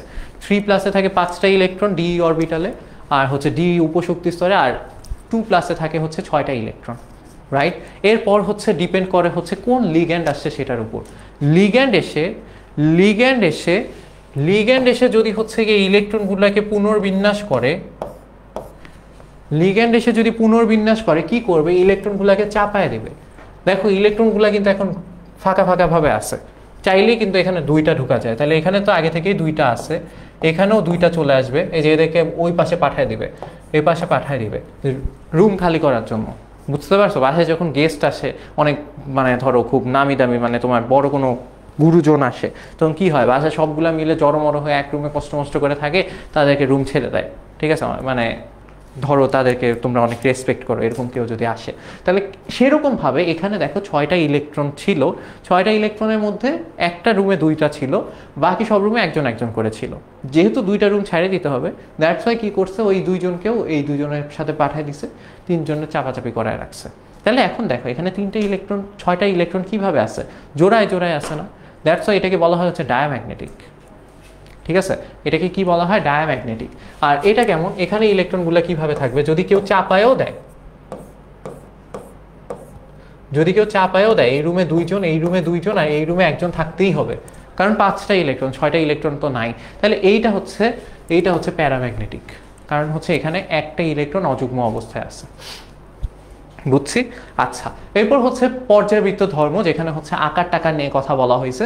তাহলে দেখো এর আকার বি অপেক্ষা বড়, কিন্তু এর সুস্থিত আয়নের আকার বি এর সুস্থিত আয়ন অপেক্ষা ছোট। ব্যাখ্যা করো। এ কি? এ হচ্ছে পারমাণবিক সংখ্যা 11, না? এটা 11, তাহলে এটা সোডিয়াম। আর এটা কি? ক্লোরিন। তাহলে যত বাম থেকে ডানে যাও পরমাণুর আকার কি হতে থাকে, ছোট হতে থাকে, এটা আমরা জানি। সো এটাই বলছে এ এর আকার বি অপেক্ষা বড়। সো এ বড় বি ছোট, সোডিয়াম বড় আর হচ্ছে ক্লোরিন হচ্ছে ছোট। কেন? নিউক্লিয়াস বাড়ছে, বাইরের কক্ষপথে ইলেকট্রন বাড়ছে, সো ওরা কাছাকাছি চলে আসছে অ্যান্ড দ্যাটস ওয়াই হচ্ছে ওদের আকার ছোট হয়েছে আস্তে আস্তে যত বাম থেকে ডানে গেছে। এটা নিয়ে আমাদের কোনো প্যারা নাই, রাইট? ওকে, সো হচ্ছে আমরা জানি যে বাম থেকে ডানে গেলে আকার বাড়ে। Got it? এতটুকু বুঝছি, এটা আমি জানি। কিন্তু আমাকে বলছে যে সুস্থিত আয়নের আকার বি এর সুস্থিত আয়নের আকার অপেক্ষা ছোট। সোডিয়ামের সুস্থিত আয়ন হচ্ছে সোডিয়াম প্লাস, সোডিয়ামের সুস্থিত আয়ন হচ্ছে সোডিয়াম প্লাস, আর ক্লোরিনের সুস্থিত আয়ন হচ্ছে ক্লোরিন মাইনাস। সোডিয়াম যখন সোডিয়াম প্লাস হয়ে যায়, সোডিয়ামের একটা কক্ষপথই নাই হয়ে যায়, এটা আই গেস তোমরা জানো। সোডিয়ামের শেষ শক্তি স্তরে একটা ইলেকট্রন থাকে 3 নাম্বার শক্তি স্তরে, যখন ওই একটা ইলেকট্রন চলে গেছে, সোডিয়াম কিন্তু 2টা শক্তি স্তর বিশিষ্ট একটা আয়ন, রাইট? আর ক্লোরিন কিন্তু একটা ইলেকট্রন নেওয়ার পরও এটা কয়টা শক্তি স্তর থাকে? 3টাই শক্তি স্তর থাকে। তাহলে নিশ্চয়ই বুঝতে পারতেছো যে সোডিয়ামের আকার কেন বি এর সুস্থিত আয়নের আকার অপেক্ষা ছোট। মানে এটা যে ছোট, সোডিয়াম প্লাস যে ছোট, এটা কেন বুঝতে পারছো? কারণ হচ্ছে ও যখন একটা ইলেকট্রন বের করে দিছে, বের করে দিয়ে সোডিয়াম প্লাস হইছে, তখন ওর কি হইছে? একটা শক্তি স্তরই গ্যাপ হয়ে গেছে, বাদ হয়ে গেছে। Got it? একজন বলছে রেসপেক্ট না ভাইয়া বাধ্য হয়ে ছাড়তে হয়, ওই একই কথা। তোমার মা বাবা রেসপেক্ট করে তাই তোমাকে বাধ্য হয়ে ছাড়ায়।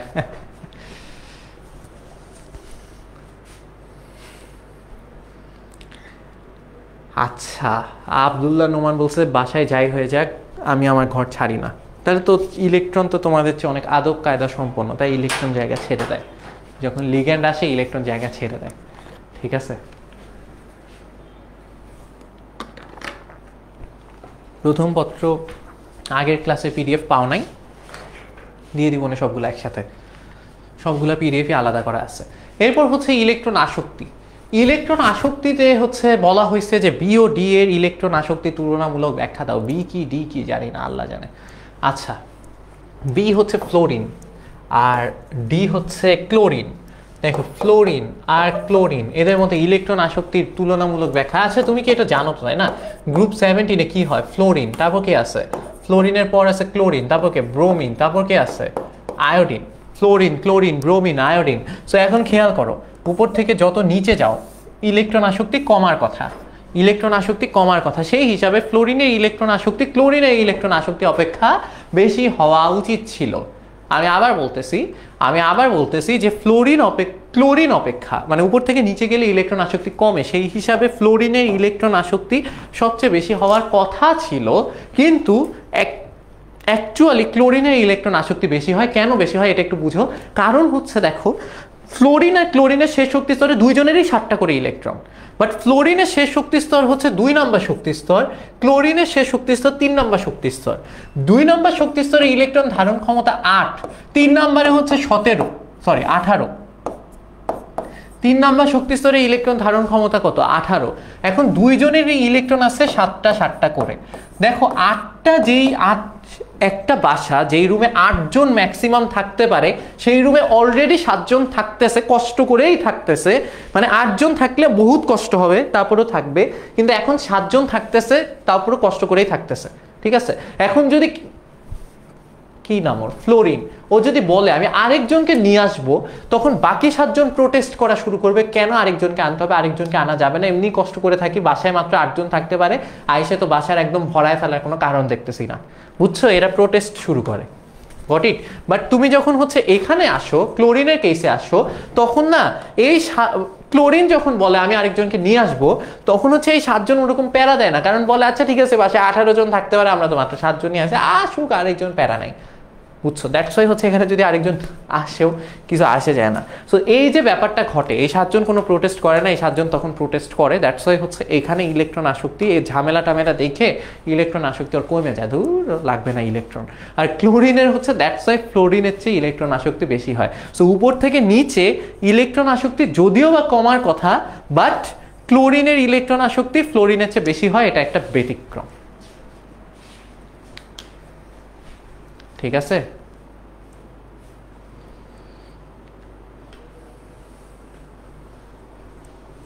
Got it?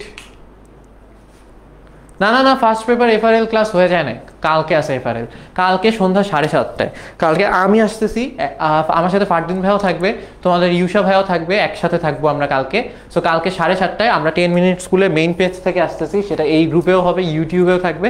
সো তোমরা নিজেরা ক্লাসটা করো, ফ্রেন্ডদেরকে জানাই দিও কালকের ক্লাস অ্যাকচুয়ালি হবেটা কি, এফআরএল এ হবেটা কি। কালকের ক্লাসে হচ্ছে ফার্স্ট পেপারে যত এমসিকিউ আছে সবগুলো এমসিকিউ দেখাই দিব, ঠিক আছে? রাত 6টায় বাজুক, রাত 6টায় বাজুক, যে এমসিকিউগুলো ইম্পর্টেন্ট সবগুলো এমসিকিউ দেখাই দিব। হতে পারে রাত অনেক বাজে গেছে, কিছু করার নাই। রাত 7:30টা থেকে, মানে সরি সন্ধ্যা 7:30টা থেকে আনলিমিটেড। সো সবাই চলে এসো, ফ্রেন্ডদেরকে নিয়ে এসো, কাদেরকে নিয়ে আসতে হবে আইনো। এমসিকিউ কিন্তু খুব ইম্পর্টেন্ট, যদি এমসিকিউ কমন পাইতে চাও কালকে ক্লাসটা করো, খুব খুব খুব জরুরি, ঠিক আছে? মেইন পেজ থেকে আসতেছি আমরা, ওকে? আচ্ছা, এরপর বলছে বি ও ডি মৌলের ইলেকট্রন আসক্তি তুলনামূলক ব্যাখ্যা দেওয়া আছে, এটা তো বলছি, শেষ। সি এর ইলেকট্রন আসক্তি তোমরা পড়ে নিও, আয়নীকরণ শক্তি, এগুলো আর পড়ানোর কোনো কারণ দেখতেছি না, ছোটবেলা থেকে পড়তেছো, একদম ছোটবেলা থেকে পড়তেছো, বুঝছো? ঠিক আছে। সো এ অপেক্ষা বি এর আয়নীকরণ বিভব বেশি কেন ব্যাখ্যা করো, নিজেরা ব্যাখ্যা করে নিও। জাস্ট একটু এইটা এই আচ্ছা, এই উদ্দীপকটা একটু বোঝানোর ব্যাপার আছে। এই উদ্দীপকটা কি মিন করতেছে একটু দেখো। এই উদ্দীপকটা খুব সম্ভবত শেষ শক্তি স্তরের ইলেকট্রন মিন করতেছে, ঠিক আছে? শেষ শক্তি স্তরে দেখো, শেষ শক্তি স্তরের অবস্থা কেমন। শেষ উপশক্তি স্তরটা এখানে দেখাইছে, শেষ উপশক্তি স্তর হচ্ছে 4 নাম্বার, অ্যান্ড সেখানে এল হচ্ছে 0, তার মানে এটা হচ্ছে এস, ঠিক আছে?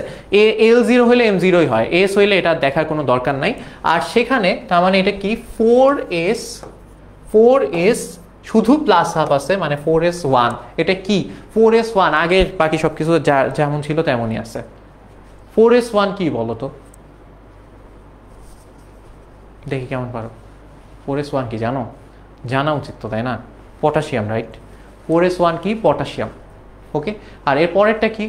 3s1, একই সব কিছু, তাহলে একটা হচ্ছে 3s1, তাহলে এটা যদি পটাশিয়াম হয়, এটা কি? পটাশিয়ামের উপরেরটা সোডিয়াম।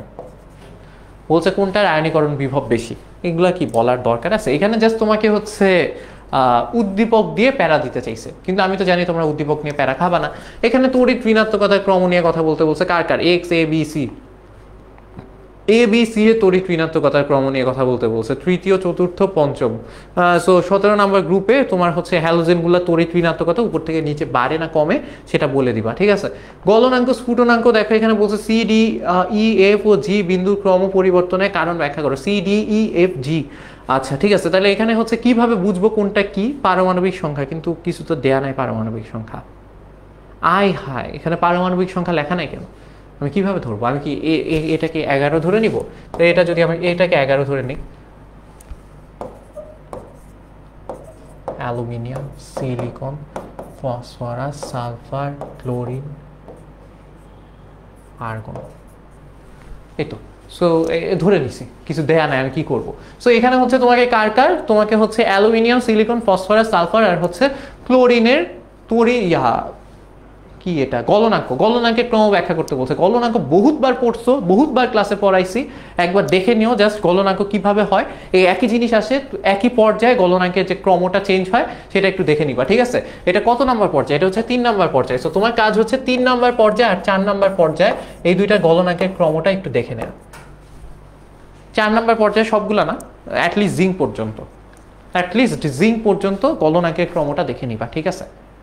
আচ্ছা, এরপর হচ্ছে গিয়ে তৃতীয় পর্যায়ের জন্য এগেইন স্ফুটনাঙ্কের ক্রম, গলনাঙ্ক, স্ফুটনাঙ্কের ক্রম, এগুলো বহুতবার পড়ানো হয়েছে। প্রশ্নটা উদ্দীপকটা অনেক সহজ। সো আমার মনে হয় এখানে আমার ভ্যালু অ্যাড করার মতো কিছু নাই। উদ্দীপকে ই অপেক্ষা ডি এর আয়নীকরণ বিভব বেশি কেন? ইজি। ই অপেক্ষা ডি এর উদ্দীপকটাও সহজ। ই কি, ডি কি বলতো? ই হচ্ছে গিয়ে হ্যাঁ NS2 NP3 NP1, মানে 2s2 2p1 2s2 2p1 কে বলো? এটা কি 2 না 3s2 3p1? সরি, আমার ভুল হয়ে গেছে। 2s2 2p1 মানে হচ্ছে অ্যালুমিনিয়াম, রাইট? মানে কি এটা হচ্ছে অ্যালুমিনিয়াম, আর এটাকে আবার 4s2 কে হয় 4s2 হয় হচ্ছে গিয়ে তোমার ক্যালসিয়াম। আচ্ছা, আর হচ্ছে DEF, ডি কি? ডি হচ্ছে 3s2 মানে হচ্ছে মনে পড়ে না কেন, ম্যাগনেসিয়াম, অ্যালুমিনিয়াম, ক্যালসিয়াম। সো এখন তোমাকে বলছে যে ই অপেক্ষা ডি এর আয়নীকরণ বিভব বেশি কেন? ই কি? ই হচ্ছে অ্যালুমিনিয়াম, আর হচ্ছে ডি হচ্ছে ম্যাগনেসিয়াম। ও আচ্ছা, ম্যাগনেসিয়ামের, আচ্ছা এটা একটা ব্যতিক্রম, কিন্তু এটা তো জানো না। যত বাম থেকে ডানে যাই আয়নীকরণ বিভব বাড়ার কথা, কিন্তু অ্যালুমিনিয়ামের চেয়ে ম্যাগনেসিয়ামেরটা বেশি হয়। অ্যালুমিনিয়ামের চেয়ে ম্যাগনেসিয়ামেরটা বেশি হয়, কারণ হচ্ছে ইলেকট্রন বিন্যাস। ম্যাগনেসিয়াম কেমন 1s2 2s2, আচ্ছা ম্যাগনেসিয়ামের লাস্টেরটা দেখায় আর কি, আচ্ছা পুরাটাই দেখে 1s2 2s2 2p6 3s2। আর অ্যালুমিনিয়াম কেমন দেখো, অ্যালুমিনিয়াম হচ্ছে 1s2 2s2 2p6 3s2 3p1। So দেখো ম্যাগনেসিয়ামের ইলেকট্রন বিন্যাসে সর্বশেষ উপশক্তি স্তর পরিপূর্ণ অবস্থায় আছে, অর্ধপূর্ণ না পরিপূর্ণ অবস্থায় আছে। আর অ্যালুমিনিয়ামের ক্ষেত্রে সর্বশেষ উপশক্তি স্তর কোনো অবস্থাতেই নাই। 3p কি অবস্থায় আছে, একটা ইলেকট্রন আছে, না অর্ধপূর্ণ না পরিপূর্ণ। দ্যাটস ওয়াই হচ্ছে ম্যাগনেসিয়াম অ্যালুমিনিয়ামের চেয়ে বেশি স্থিতিশীল, তাই ওই ইলেকট্রন ছাড়তে চায় না, বুঝছো? এরপর সংকরায়নের টপিক দেখো, খুবই সহজ প্রশ্ন আসে। QH4 এটা কি জ্যামিতিক গঠন ব্যাখ্যা করতে বলছে। কিউ হচ্ছে এখানে দেখো 2 2 2 2 2 2, আচ্ছা এটা কার্বন। সো CH4 এর হচ্ছে জ্যামিতিক গঠন ব্যাখ্যা করতে বলছে। আশা করি এটা না পারার মতো কিছু ঘটে নাই। sp3 সংকরণ হয়, hydrogen hydrogen hydrogen hydrogen, sp3 সংকরায়ন হয়। সো তোমার হচ্ছে জাস্ট সংকরায়নের গঠনটা দেখাই দিতে হবে, আমি একটু তারপরেও দেখাই দিই।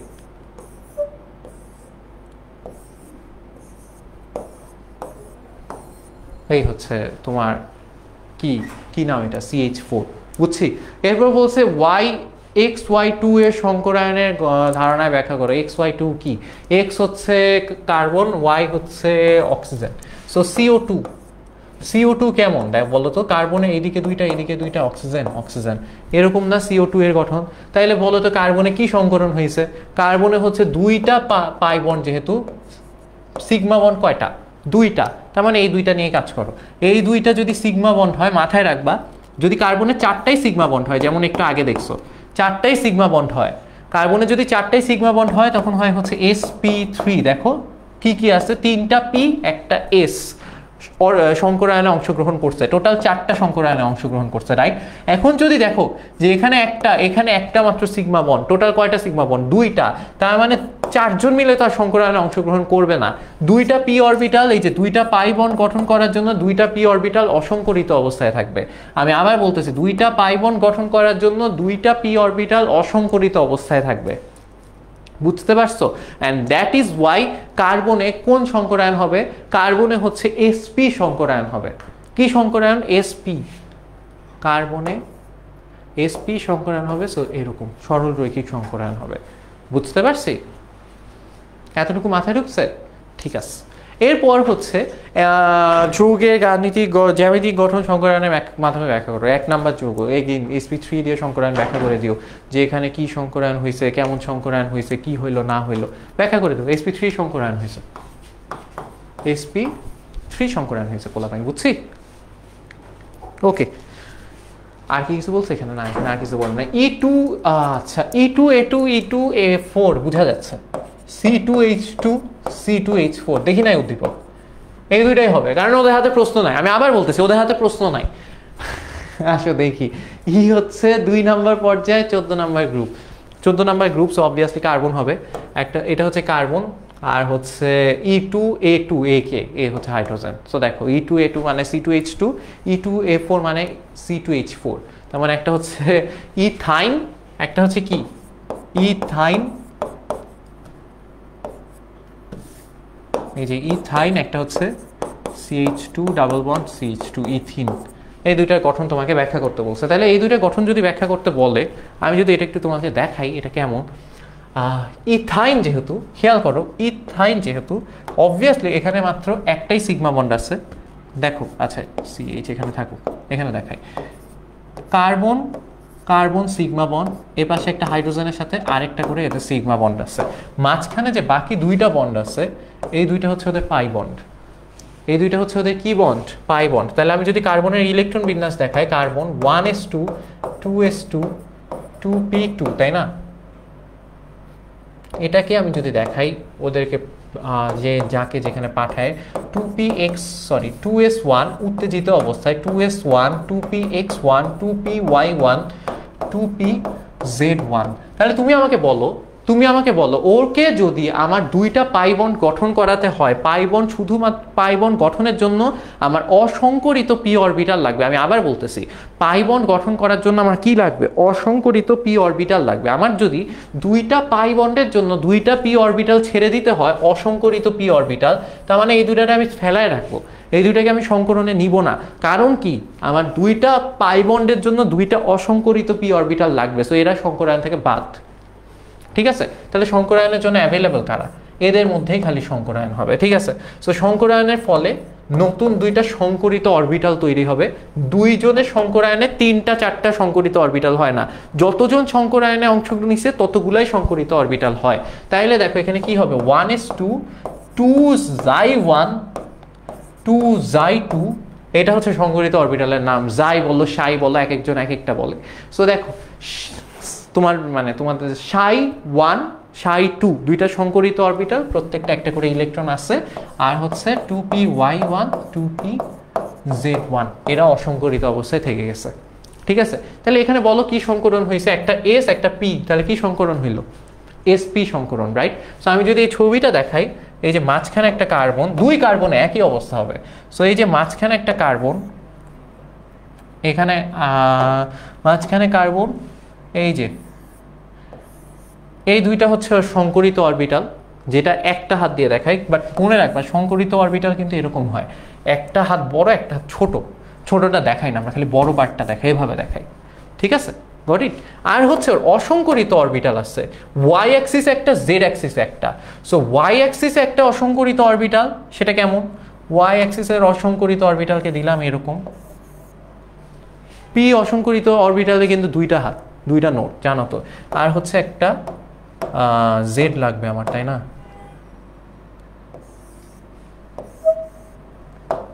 এটা হচ্ছে জেড, বুঝছো? Got it? সো এরকম আরেকটা থাকবে কোথায়? এরকম আরেকটা আছে, এই যে, বুঝছি?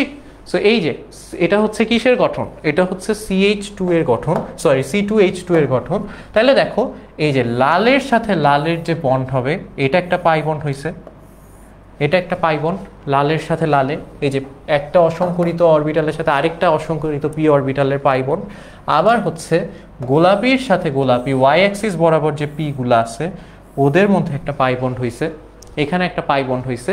আর এই যে দেখো, এই যে একটা সিগমা বন্ড, এই যে একটা সিগমা বন্ড, আর হচ্ছে এই যে হাইড্রোজেনের সাথে আরেকটা সিগমা বন্ড, বুঝছি? সো এই হচ্ছে আমার কিসের গঠন দেখাইলাম আমি, এই হচ্ছে C2H2 এর গঠন। কে কে বুঝছো এটা কি? এটা হচ্ছে C2H2, বুঝছো বলা ভাই? সবাই বুঝছি? যারা পারতা না আগে তারা একটু দেখে নিও। আর যদি বলো ভাইয়া ইয়ার গঠনটাও একটু দেখায় দেয়, কলম মলম সব পড়ে যাইতেছে। এখন যদি বলো ভাই CH2 এটার গঠনটাও একটু দেখায় দেন। CH2 এটার গঠন যদি দেখাইতে বলো, তাহলে এটা দেখো এখানে তোমার কি কি আছে, এই যে দেখো কার্বন, এখানে একটা ডাবল বন্ড, আচ্ছা সিগমা বন্ডগুলো দেখায়, এখানে কার্বন কার্বন একটা সিগমা বন্ড, এখানে দুইটা হাইড্রোজেন আছে, এই হাইড্রোজেন দুইটার সাথে ওদের দুইটা করে সিগমা বন্ড। আর তার মানে এখানে আরেকটা যে বন্ড আছে ডাবল বন্ডের, সেটা হচ্ছে একমাত্র পাই বন্ড। তাহলে এখানে পাই বন্ড কয়টা? এখানে পাই বন্ড একটা। তাহলে এবার আসলে আমরা কার্বনের ইলেকট্রন বিন্যাস করি, 1s2 2s1 2px1 2py1 2pz1। ঠিক আছে, তাহলে এখানে দেখো আমার কয়টা পি কে আমার ইয়ার জন্য ছেড়ে দিতে হবে, পাই বন্ড গঠনের জন্য অসংকরিত অবস্থায় ছেড়ে দিতে হবে। একটা পি কে আমি ছেড়ে দিব, একটা পি কে ছেড়ে দিব। তাহলে বাকি কয়টা পি নিয়ে আমি সংকরায়ন ঘটাবো?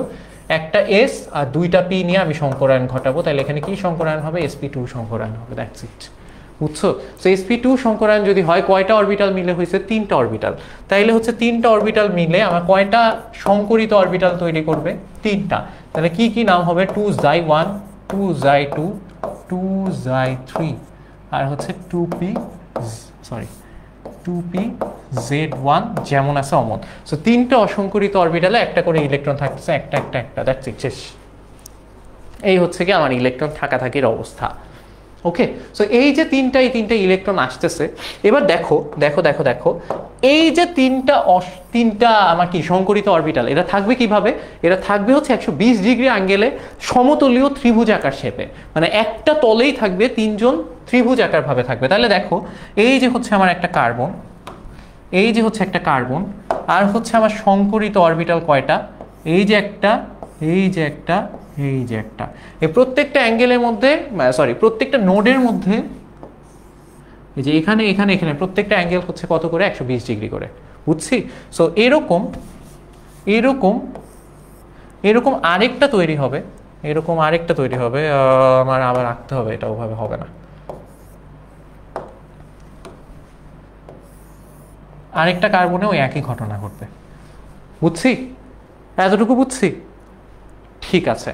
এবার এবার দেখো প্রত্যেকের একটা করে কি ছিল? অসংকরিত পি অরবিটাল, অসংকরিত পি অরবিটাল। অসংকরিত পি অরবিটালগুলোর মধ্যে এই যে একটা পাই বন্ড ক্রিয়েট হইল। ওকে, এই যে এখানে সিগমা বন্ড তৈরি হয়ে আছে, আর হচ্ছে হাইড্রোজেনগুলোর সাথে এখানে একটা সিগমা বন্ড, এখানে একটা সিগমা বন্ড, এখানে একটা সিগমা বন্ড, এখানে একটা সিগমা বন্ড। ওকে, আসসালামু আলাইকুম ভাই, আমার অবস্থা খুব খারাপ, দোয়া করবেন আমাদের জন্য। অবস্থা খুব খারাপ কি শরীর নাকি পড়াশোনার? অবস্থাটা খারাপ কিসের?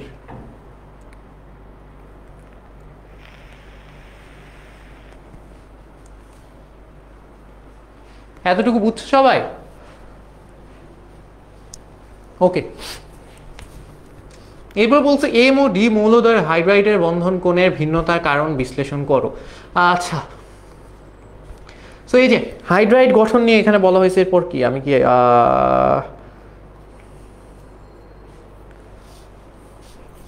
আচ্ছা দেখি এম কি। এম হচ্ছে নাইট্রোজেন, এটা কি ফসফরাস। আচ্ছা আমাকে বলছে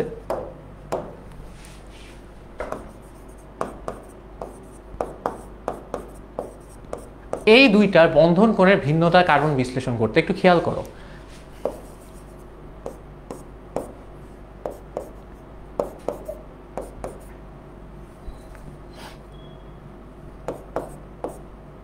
ফাঁকা পেজে দেখাই তো, এখানে জ্ঞানজাম লাগতেছে, এটা একটু ভালোভাবে বুঝতে হবে। হ্যাঁ একটু বুঝো, নাইট্রোজেন এটা হচ্ছে ফসফরাস। দেখো নাইট্রোজেনের হচ্ছে এখানে কয়টা ইলেকট্রন? তিনটা ইলেকট্রন ও কি করছে, আর হচ্ছে উপরে কি আছে? দুইটা ইলেকট্রন আছে, যেটা হচ্ছে মুক্তজোড় ইলেকট্রন। এই তিনটা ইলেকট্রনও শেয়ার করছে কার সাথে? এই তিনটা ইলেকট্রনও শেয়ার করছে তিনটা হাইড্রোজেনের সাথে।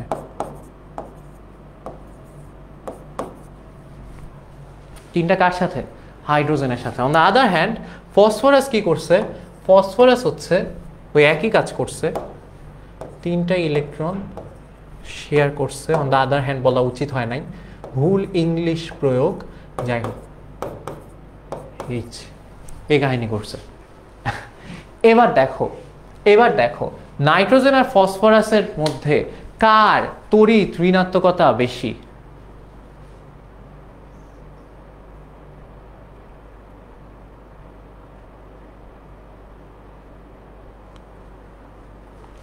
নাইট্রোজেন আর ফসফরাসের মধ্যে কার তড়িৎ ঋণাত্মকতা বেশি বলো তো?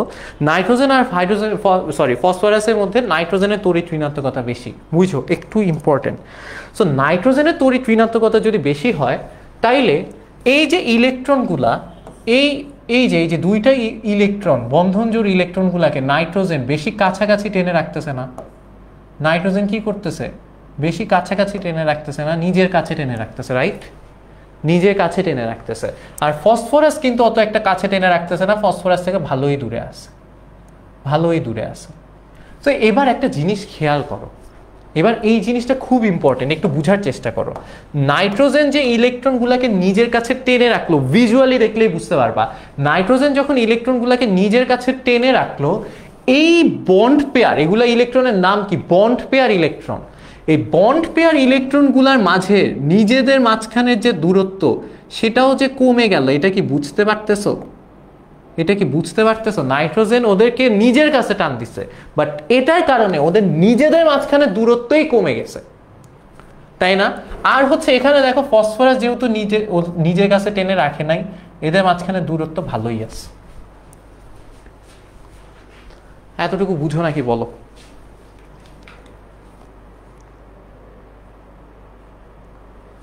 এতটুকু কি বুঝো? এতটুকু কি বুঝছো? সো অ্যাজ আ রেজাল্ট এদের মধ্যে, এরা যখন নিজেদের খুব কাছাকাছি চলে আসছে, এদের মধ্যে বিকর্ষণ অনেক বেশি কাজ করবে। বিকর্ষণ যেহেতু বেশি কাজ করবে, ওরা আরো দূরে সরে যাইতে চাবে। এখন যদি ওরা নিজেদের থেকে দূরে সরে যায়, ওরা কিন্তু নাইট্রোজেন থেকে দূরে সরতে পারতেছে না, ওরা সরবে কোথায়? ওরা নিজেদের থেকে দূরে সরতে চাবে। নিজেদের থেকে, ভাইয়া একটু খেয়াল করো, নিজেদের থেকে যদি দূরে সরতে চায়, তাহলে এদের মাঝখানে ওরা কিন্তু নাইট্রোজেন থেকে না, জাস্ট নিজেদের থেকে দূরে সরবে। এদের মাঝখানে অ্যাঙ্গেলটা বেড়ে গেল না? আবার দেখো এপাশে যদি নিজেদের থেকে দূরে সরতে চায়, নাইট্রোজেনের কাছেই থাকতেছে বাট নিজেদের থেকে দূরে সরতেছে, অ্যাজ আ রেজাল্ট এই যে অ্যাঙ্গেল বেড়ে যাচ্ছে না? বুঝতে কি পারতেছো? বাট এখানে কি হবে? এখানে কিন্তু ওদের ওইটা নাই। সো এরা হচ্ছে গিয়ে কিসের দ্বারা প্রভাবিত হয়? এরা হচ্ছে এই লোন পেয়ার দ্বারা প্রভাবিত হয়। তখন কি হয়? এদিকে চাইপে আসে, নিজেদের কাছে থাকে, নিজেদের কাছে চাইপে আসে। বুঝছো? তো কোন ক্ষেত্রে বন্ড অ্যাঙ্গেল বেশি হবে বলো? কোন ক্ষেত্রে বন্ধন কোণ বেশি হবে বলো?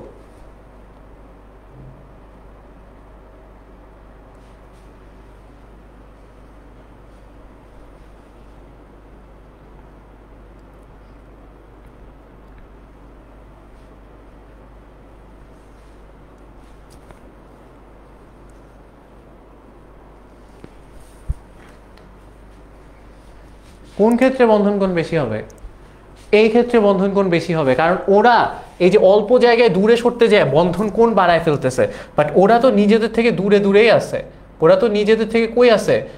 দূরেই আছে, বরঞ্চ ওরা এই যে লোন পেয়ারের বিকর্ষণের প্রভাবে একটু কাছাকাছি আসলেও প্যারা নেই। ওরা যদি কাছাকাছিও চলে আসে তাও সেম ডিস্টেন্সই মেনটেন হচ্ছে। দেখো হবে ভাইয়া, বুঝো নাই। একজন বলছে ভাইয়া নাইট্রোজেনের তো লোন পেয়ার আছে, বিকর্ষণ হবে না? হবে। এখানেও লোন পেয়ার আছে, বিকর্ষণ হবে। এখানেও লোন পেয়ার আছে, বিকর্ষণ হবে। বাট এখানে যখন বন্ড পেয়ার গুলো কাছে চলে আসতেছে, বেশি কাছে চলে আসতেছে ওরা, কারণ ওরা নাইট্রোজেনের একদম কাছে চলে আসছে, অ্যাজ আ রেজাল্ট এই বন্ড পেয়ার গুলার মধ্যে যে বিকর্ষণ, দেখো ফার্স্টে হচ্ছে লোন পেয়ার আর বন্ড পেয়ারের বিকর্ষণ সবচেয়ে বেশি, তারপর হচ্ছে বন্ড পেয়ারের বিকর্ষণ, তারপর হচ্ছে গিয়ে তোমার এতটুকুই জানো। সো লোন পেয়ার বন্ড পেয়ারের বিকর্ষণ সবচেয়ে বেশি, তারপর হচ্ছে গিয়ে তোমার বন্ড পেয়ারের বিকর্ষণ। সো লোন পেয়ার বন্ড পেয়ারের বিকর্ষণ বেশি, আই গেট ইট। সেটা হচ্ছে লোন পেয়ার হচ্ছে এদেরকে ঠেলতেছে, এটাও ঠিক আছে। সবচেয়ে বেশি হচ্ছে লোন পেয়ার বিকর্ষণ। তাহলে দেখো লোন পেয়ার এদেরকে ঠেলতেছে, সেটা ঠিক আছে, বাট এইখানে তো বন্ড পেয়ার বিকর্ষণটাও অ্যাক্টিভ হচ্ছে, যেটা এখানে হচ্ছে না, কারণ ওরা অত কাছে নাই। এটা কি বুঝতে পারছো ফাহমিদা?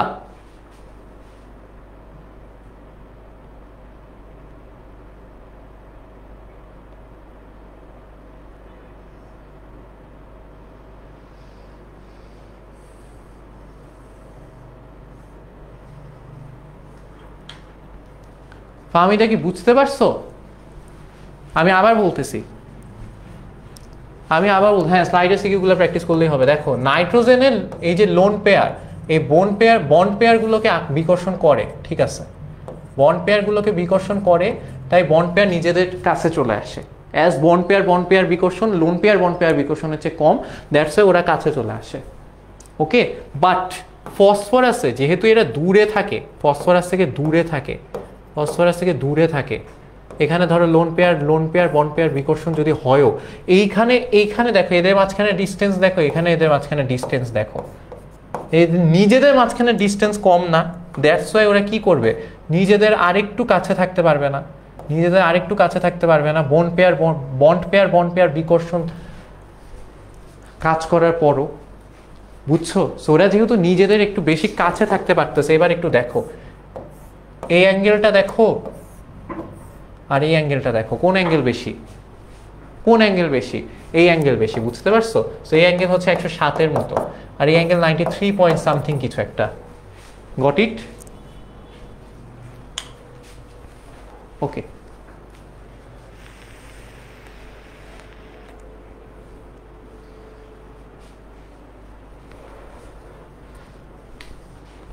বলছে উদ্দীপকে এক্স ও ওয়াই এর সংকরায়নের ভিন্নতা বিদ্যমান। এক্স কি? এক্স হচ্ছে ক্লোরিন না, এটা কে? এক্স কে? ক্লোরিন না, অ্যালুমিনিয়াম। এক্স হচ্ছে অ্যালুমিনিয়াম। আর হচ্ছে এ কি? এ হচ্ছে হাইড্রোজেন। আর বি কি? ক্লোরিন। আর কি কাকে লাগবে? ওয়াই কে লাগবে। ওয়াই হচ্ছে নাইট্রোজেন। ওয়াই হচ্ছে নাইট্রোজেন। তার মানে ওয়াই এর সাথে এক্স এর সাথে বি মানে অ্যালুমিনিয়ামের সাথে ক্লোরিন। আচ্ছা, AlCl3 আর হচ্ছে NH3, এই দুইটা সংকরায়নে ভিন্নতা আছে অবভিয়াসলি। এটা sp3 সংকরায়ন, এটা sp2 সংকরায়ন। আশা করি এটা পারবা। এই সংকরায়নের ভিন্নতা এটা আশা করি তোমরা পারবা। ঠিক আছে, এটা একটু দেখায় দিও। ওকে, আচ্ছা। এরপর হচ্ছে হাইড্রোজেন বন্ধন আর ভ্যান ডার ওয়ালস বল, এগুলা নিয়ে পানির অণুতে হাইড্রোজেন বন্ধন উদ্দীপকের ডট চিহ্ন দিয়ে দ্রাব্যতাকে কিভাবে প্রভাবিত করে ব্যাখ্যা করো। সো এই যে ডট চিহ্নগুলা, এগুলাই হাইড্রোজেন বন্ধন। অক্সিজেন, নেগেটিভ অক্সিজেন, আংশিক নেগেটিভ আর ডেল্টা প্লাস হাইড্রোজেনের মধ্যে যে বন্ধন সৃষ্টি হয় সেটাই হচ্ছে হাইড্রোজেন বন্ধন। এটা আমরা সবাই জানি। সো এই হচ্ছে গিয়ে হাইড্রোজেন বন্ধন, সহজ। এরপর হচ্ছে গিয়ে তোমার কর্মমুখী রসায়ন থেকে একটা জিনিসই আসে, তোমরা জানো কি আসে। কর্মমুখী রসায়ন থেকে এখানে হচ্ছে ক নাম্বার আছে, এরপর খ নাম্বার আছে, সবই আছে। এরপর হচ্ছে গিয়ে খাদ্যের নিরাপত্তা নিয়ে 2022 সালে আসছিল যে খাদ্য নিরাপত্তা নিশ্চিত করতে সি বিষয়টি গুরুত্বপূর্ণ, খাদ্যের পর্যাপ্ততা। দেখো এটা তুমি চাইলে বুঝে একদম একদম লিখে দিতে পারো খাদ্যের পর্যাপ্ততা কেন প্রয়োজন, বাট একটু পড়ে যায়। যেহেতু খাদ্যের নিরাপত্তা আছে, এই কয়েকটা টপিকই আসে খাদ্যের নিরাপত্তা রিলেটেড, সেগুলো একটু পড়ে যায়। খাদ্যের পর্যাপ্ততা নিয়ে আসে। আর হচ্ছে গিয়ে শুধু যে সি আসে তা না, হে আর বি এর যে ভূমিকা অপরিহার্য, আর এই দুইটার ক্ষেত্রে রসায়নের ভূমিকা যে অপরিহার্য, এগেইন আগডুম বাগডুম বানায় লেখা যায়। যদি ভালো মার্কস পাইতে চাও একটু বইটা পড়ে যাও, ঠিক আছে? টু দ্য পয়েন্ট লিখো, আগডুম বাগডুম লিখলে সবসময় টিচারদের ভালো লাগে না। খাদ্য সংরক্ষণে উদ্দীপকে এ এবং বি এর কৌশল ব্যাখ্যা করো, এটা 23 সালে আসছিল। খাদ্য সংরক্ষণে এ হচ্ছে তোমার কি বানায়, বি থেকে কি হয়, আখের রস থেকে সাদা দানা, সমুদ্রের পানি থেকেও সাদা দানা, একটা হচ্ছে লবণ, একটা হচ্ছে চিনি। বলছে এই দুইটার কৌশল ব্যাখ্যা করো, সেটা একটু ব্যাখ্যা করে ফেললো। নিরাপদ খাদ্য সংরক্ষণে দুইটি পদ্ধতির যথার্থতা বিশ্লেষণ করো। এটা হচ্ছে গিয়ে তোমার ওই প্যাকেজিং, কৌটাজাতকরণ, আর ওইটা হচ্ছে গিয়ে তোমার খাদ্য সামগ্রী, সংরক্ষিত খাদ্য তোমার ফরমালিন দিয়ে হচ্ছে গিয়ে সংরক্ষণ করা। সো কোনটা বেশি কার্যকর সেটা বলে দিও। আর এক্স একটা প্রাকৃতিক খাদ্য সংরক্ষক, NaCl হয় লবণ, সেটা নিয়ে বইলো। বলছে কোনটা স্বাস্থ্যের জন্য অধিক নিরাপদ ব্যাখ্যা করো। বি আর সি এর মধ্যে কোনটা স্বাস্থ্যের জন্য অধিক নিরাপদ? বি হচ্ছে প্রাকৃতিক আর সি হচ্ছে কৃত্রিম, বানান ভুল হয়েছে, কৃত্রিম। সো অবভিয়াসলি প্রাকৃতিকটা বেশি নিরাপদ, সেটা একটু বইলো। আর হচ্ছে তোমার সংরক্ষক হিসাবে কোনো পার্শ্ব প্রতিক্রিয়া আছে নাকি তোমার যে উদ্দীপক 2 এর পদার্থগুলোর। আচ্ছা, এখানে কার কার সংরক্ষক হিসাবে পার্শ্ব প্রতিক্রিয়া আছে সেগুলো একটু বইলো। এই যে NaCl লবণ, তারপর C6H12O6, তারপর হচ্ছে CH3COOH মানে ভিনেগার, এগুলো হচ্ছে গিয়ে তোমার খাদ্য সংরক্ষক হিসাবে পার্শ্ব প্রতিক্রিয়া আছে নাকি সেটা বললো। অ্যান্ড সবচেয়ে ইম্পর্টেন্ট, যেটা বহুতবার আসে, বারবার আসে, আসবেই, সেটা হচ্ছে ভিনেগার। ভিনেগার একটু পড়ো, ভিনেগার থেকে কিভাবে কি হয়, ভিনেগার কিভাবে তৈরি হয়, ভিনেগার থেকে কিভাবে খাদ্য সংরক্ষণ করে। জাস্ট একটা জিনিসই আছে, কিভাবে আখের রস থেকে বানায়, মানে কিভাবে হচ্ছে গিয়ে উৎপাদন পদ্ধতি, আখের রস থেকে কিভাবে বানায়, আর হচ্ছে গিয়ে এটা খাদ্য সংরক্ষণ করে কিভাবে। দ্যাটস ইট, সহজ। একই জিনিস, ভিনেগার কিভাবে বানায় আর খাদ্য সংরক্ষণ করে কিভাবে, একই জিনিস একই জিনিস একই জিনিস, আসতেছেই আসতেছেই আসতেছে। ঠিক আছে, খাদ্য সংরক্ষক হিসাবে ভূমিকা আর বানায় কিভাবে, দ্যাটস ইট। একটু পড়ে ফেললো, তাহলে আশা করি তোমরা পেরে যাবা। বুঝতে পারছো? সো আশা করি তোমাদের সিকিউ এনাফ কমন পাবা যদি এই কয়েকটা সিকিউ করো। চ্যাপ্টার কি থেকে, চ্যাপ্টার 3 আর 5 থেকে। আশা করি এর বাইরে সিকিউ আসার কথা না, তারপরও একটু বইলো যদি আসে। ওকে, আসে একটু প্র্যাকটিস করো বাকি যেগুলো আছে, বাট এখানে এই কয়েকটা টপিক থেকেই সিকিউ আসছে। সিকিউ যদি প্র্যাকটিস করতে হয় এই কয়েকটা টপিক থেকে পড়ো। আর এমসিকিউ এর জন্য কোন কোন টপিক ইম্পর্টেন্ট সেগুলো হচ্ছে লাস্ট দিন আমরা কবে দেখা দেবো, কালকে ঠিক আছে, কালকে 7:30টায় তোমাদের সাথে এমসিকিউ নিয়ে দেখা হবে। সো সেই পর্যন্ত সবাই ভালো থাকো, পরীক্ষার মধ্যে সুস্থ থাকো, আল্লাহর ওয়াস্তে প্লিজ অসুস্থ হয়ে যাও না। এখন অসুস্থ হওয়া কোনো কাজের কথা হবে না। সো ভালোভাবে পড়ো, সুস্থ থাকো। কালকে দেখা হবে 7:30টায়। আল্লাহ হাফেজ।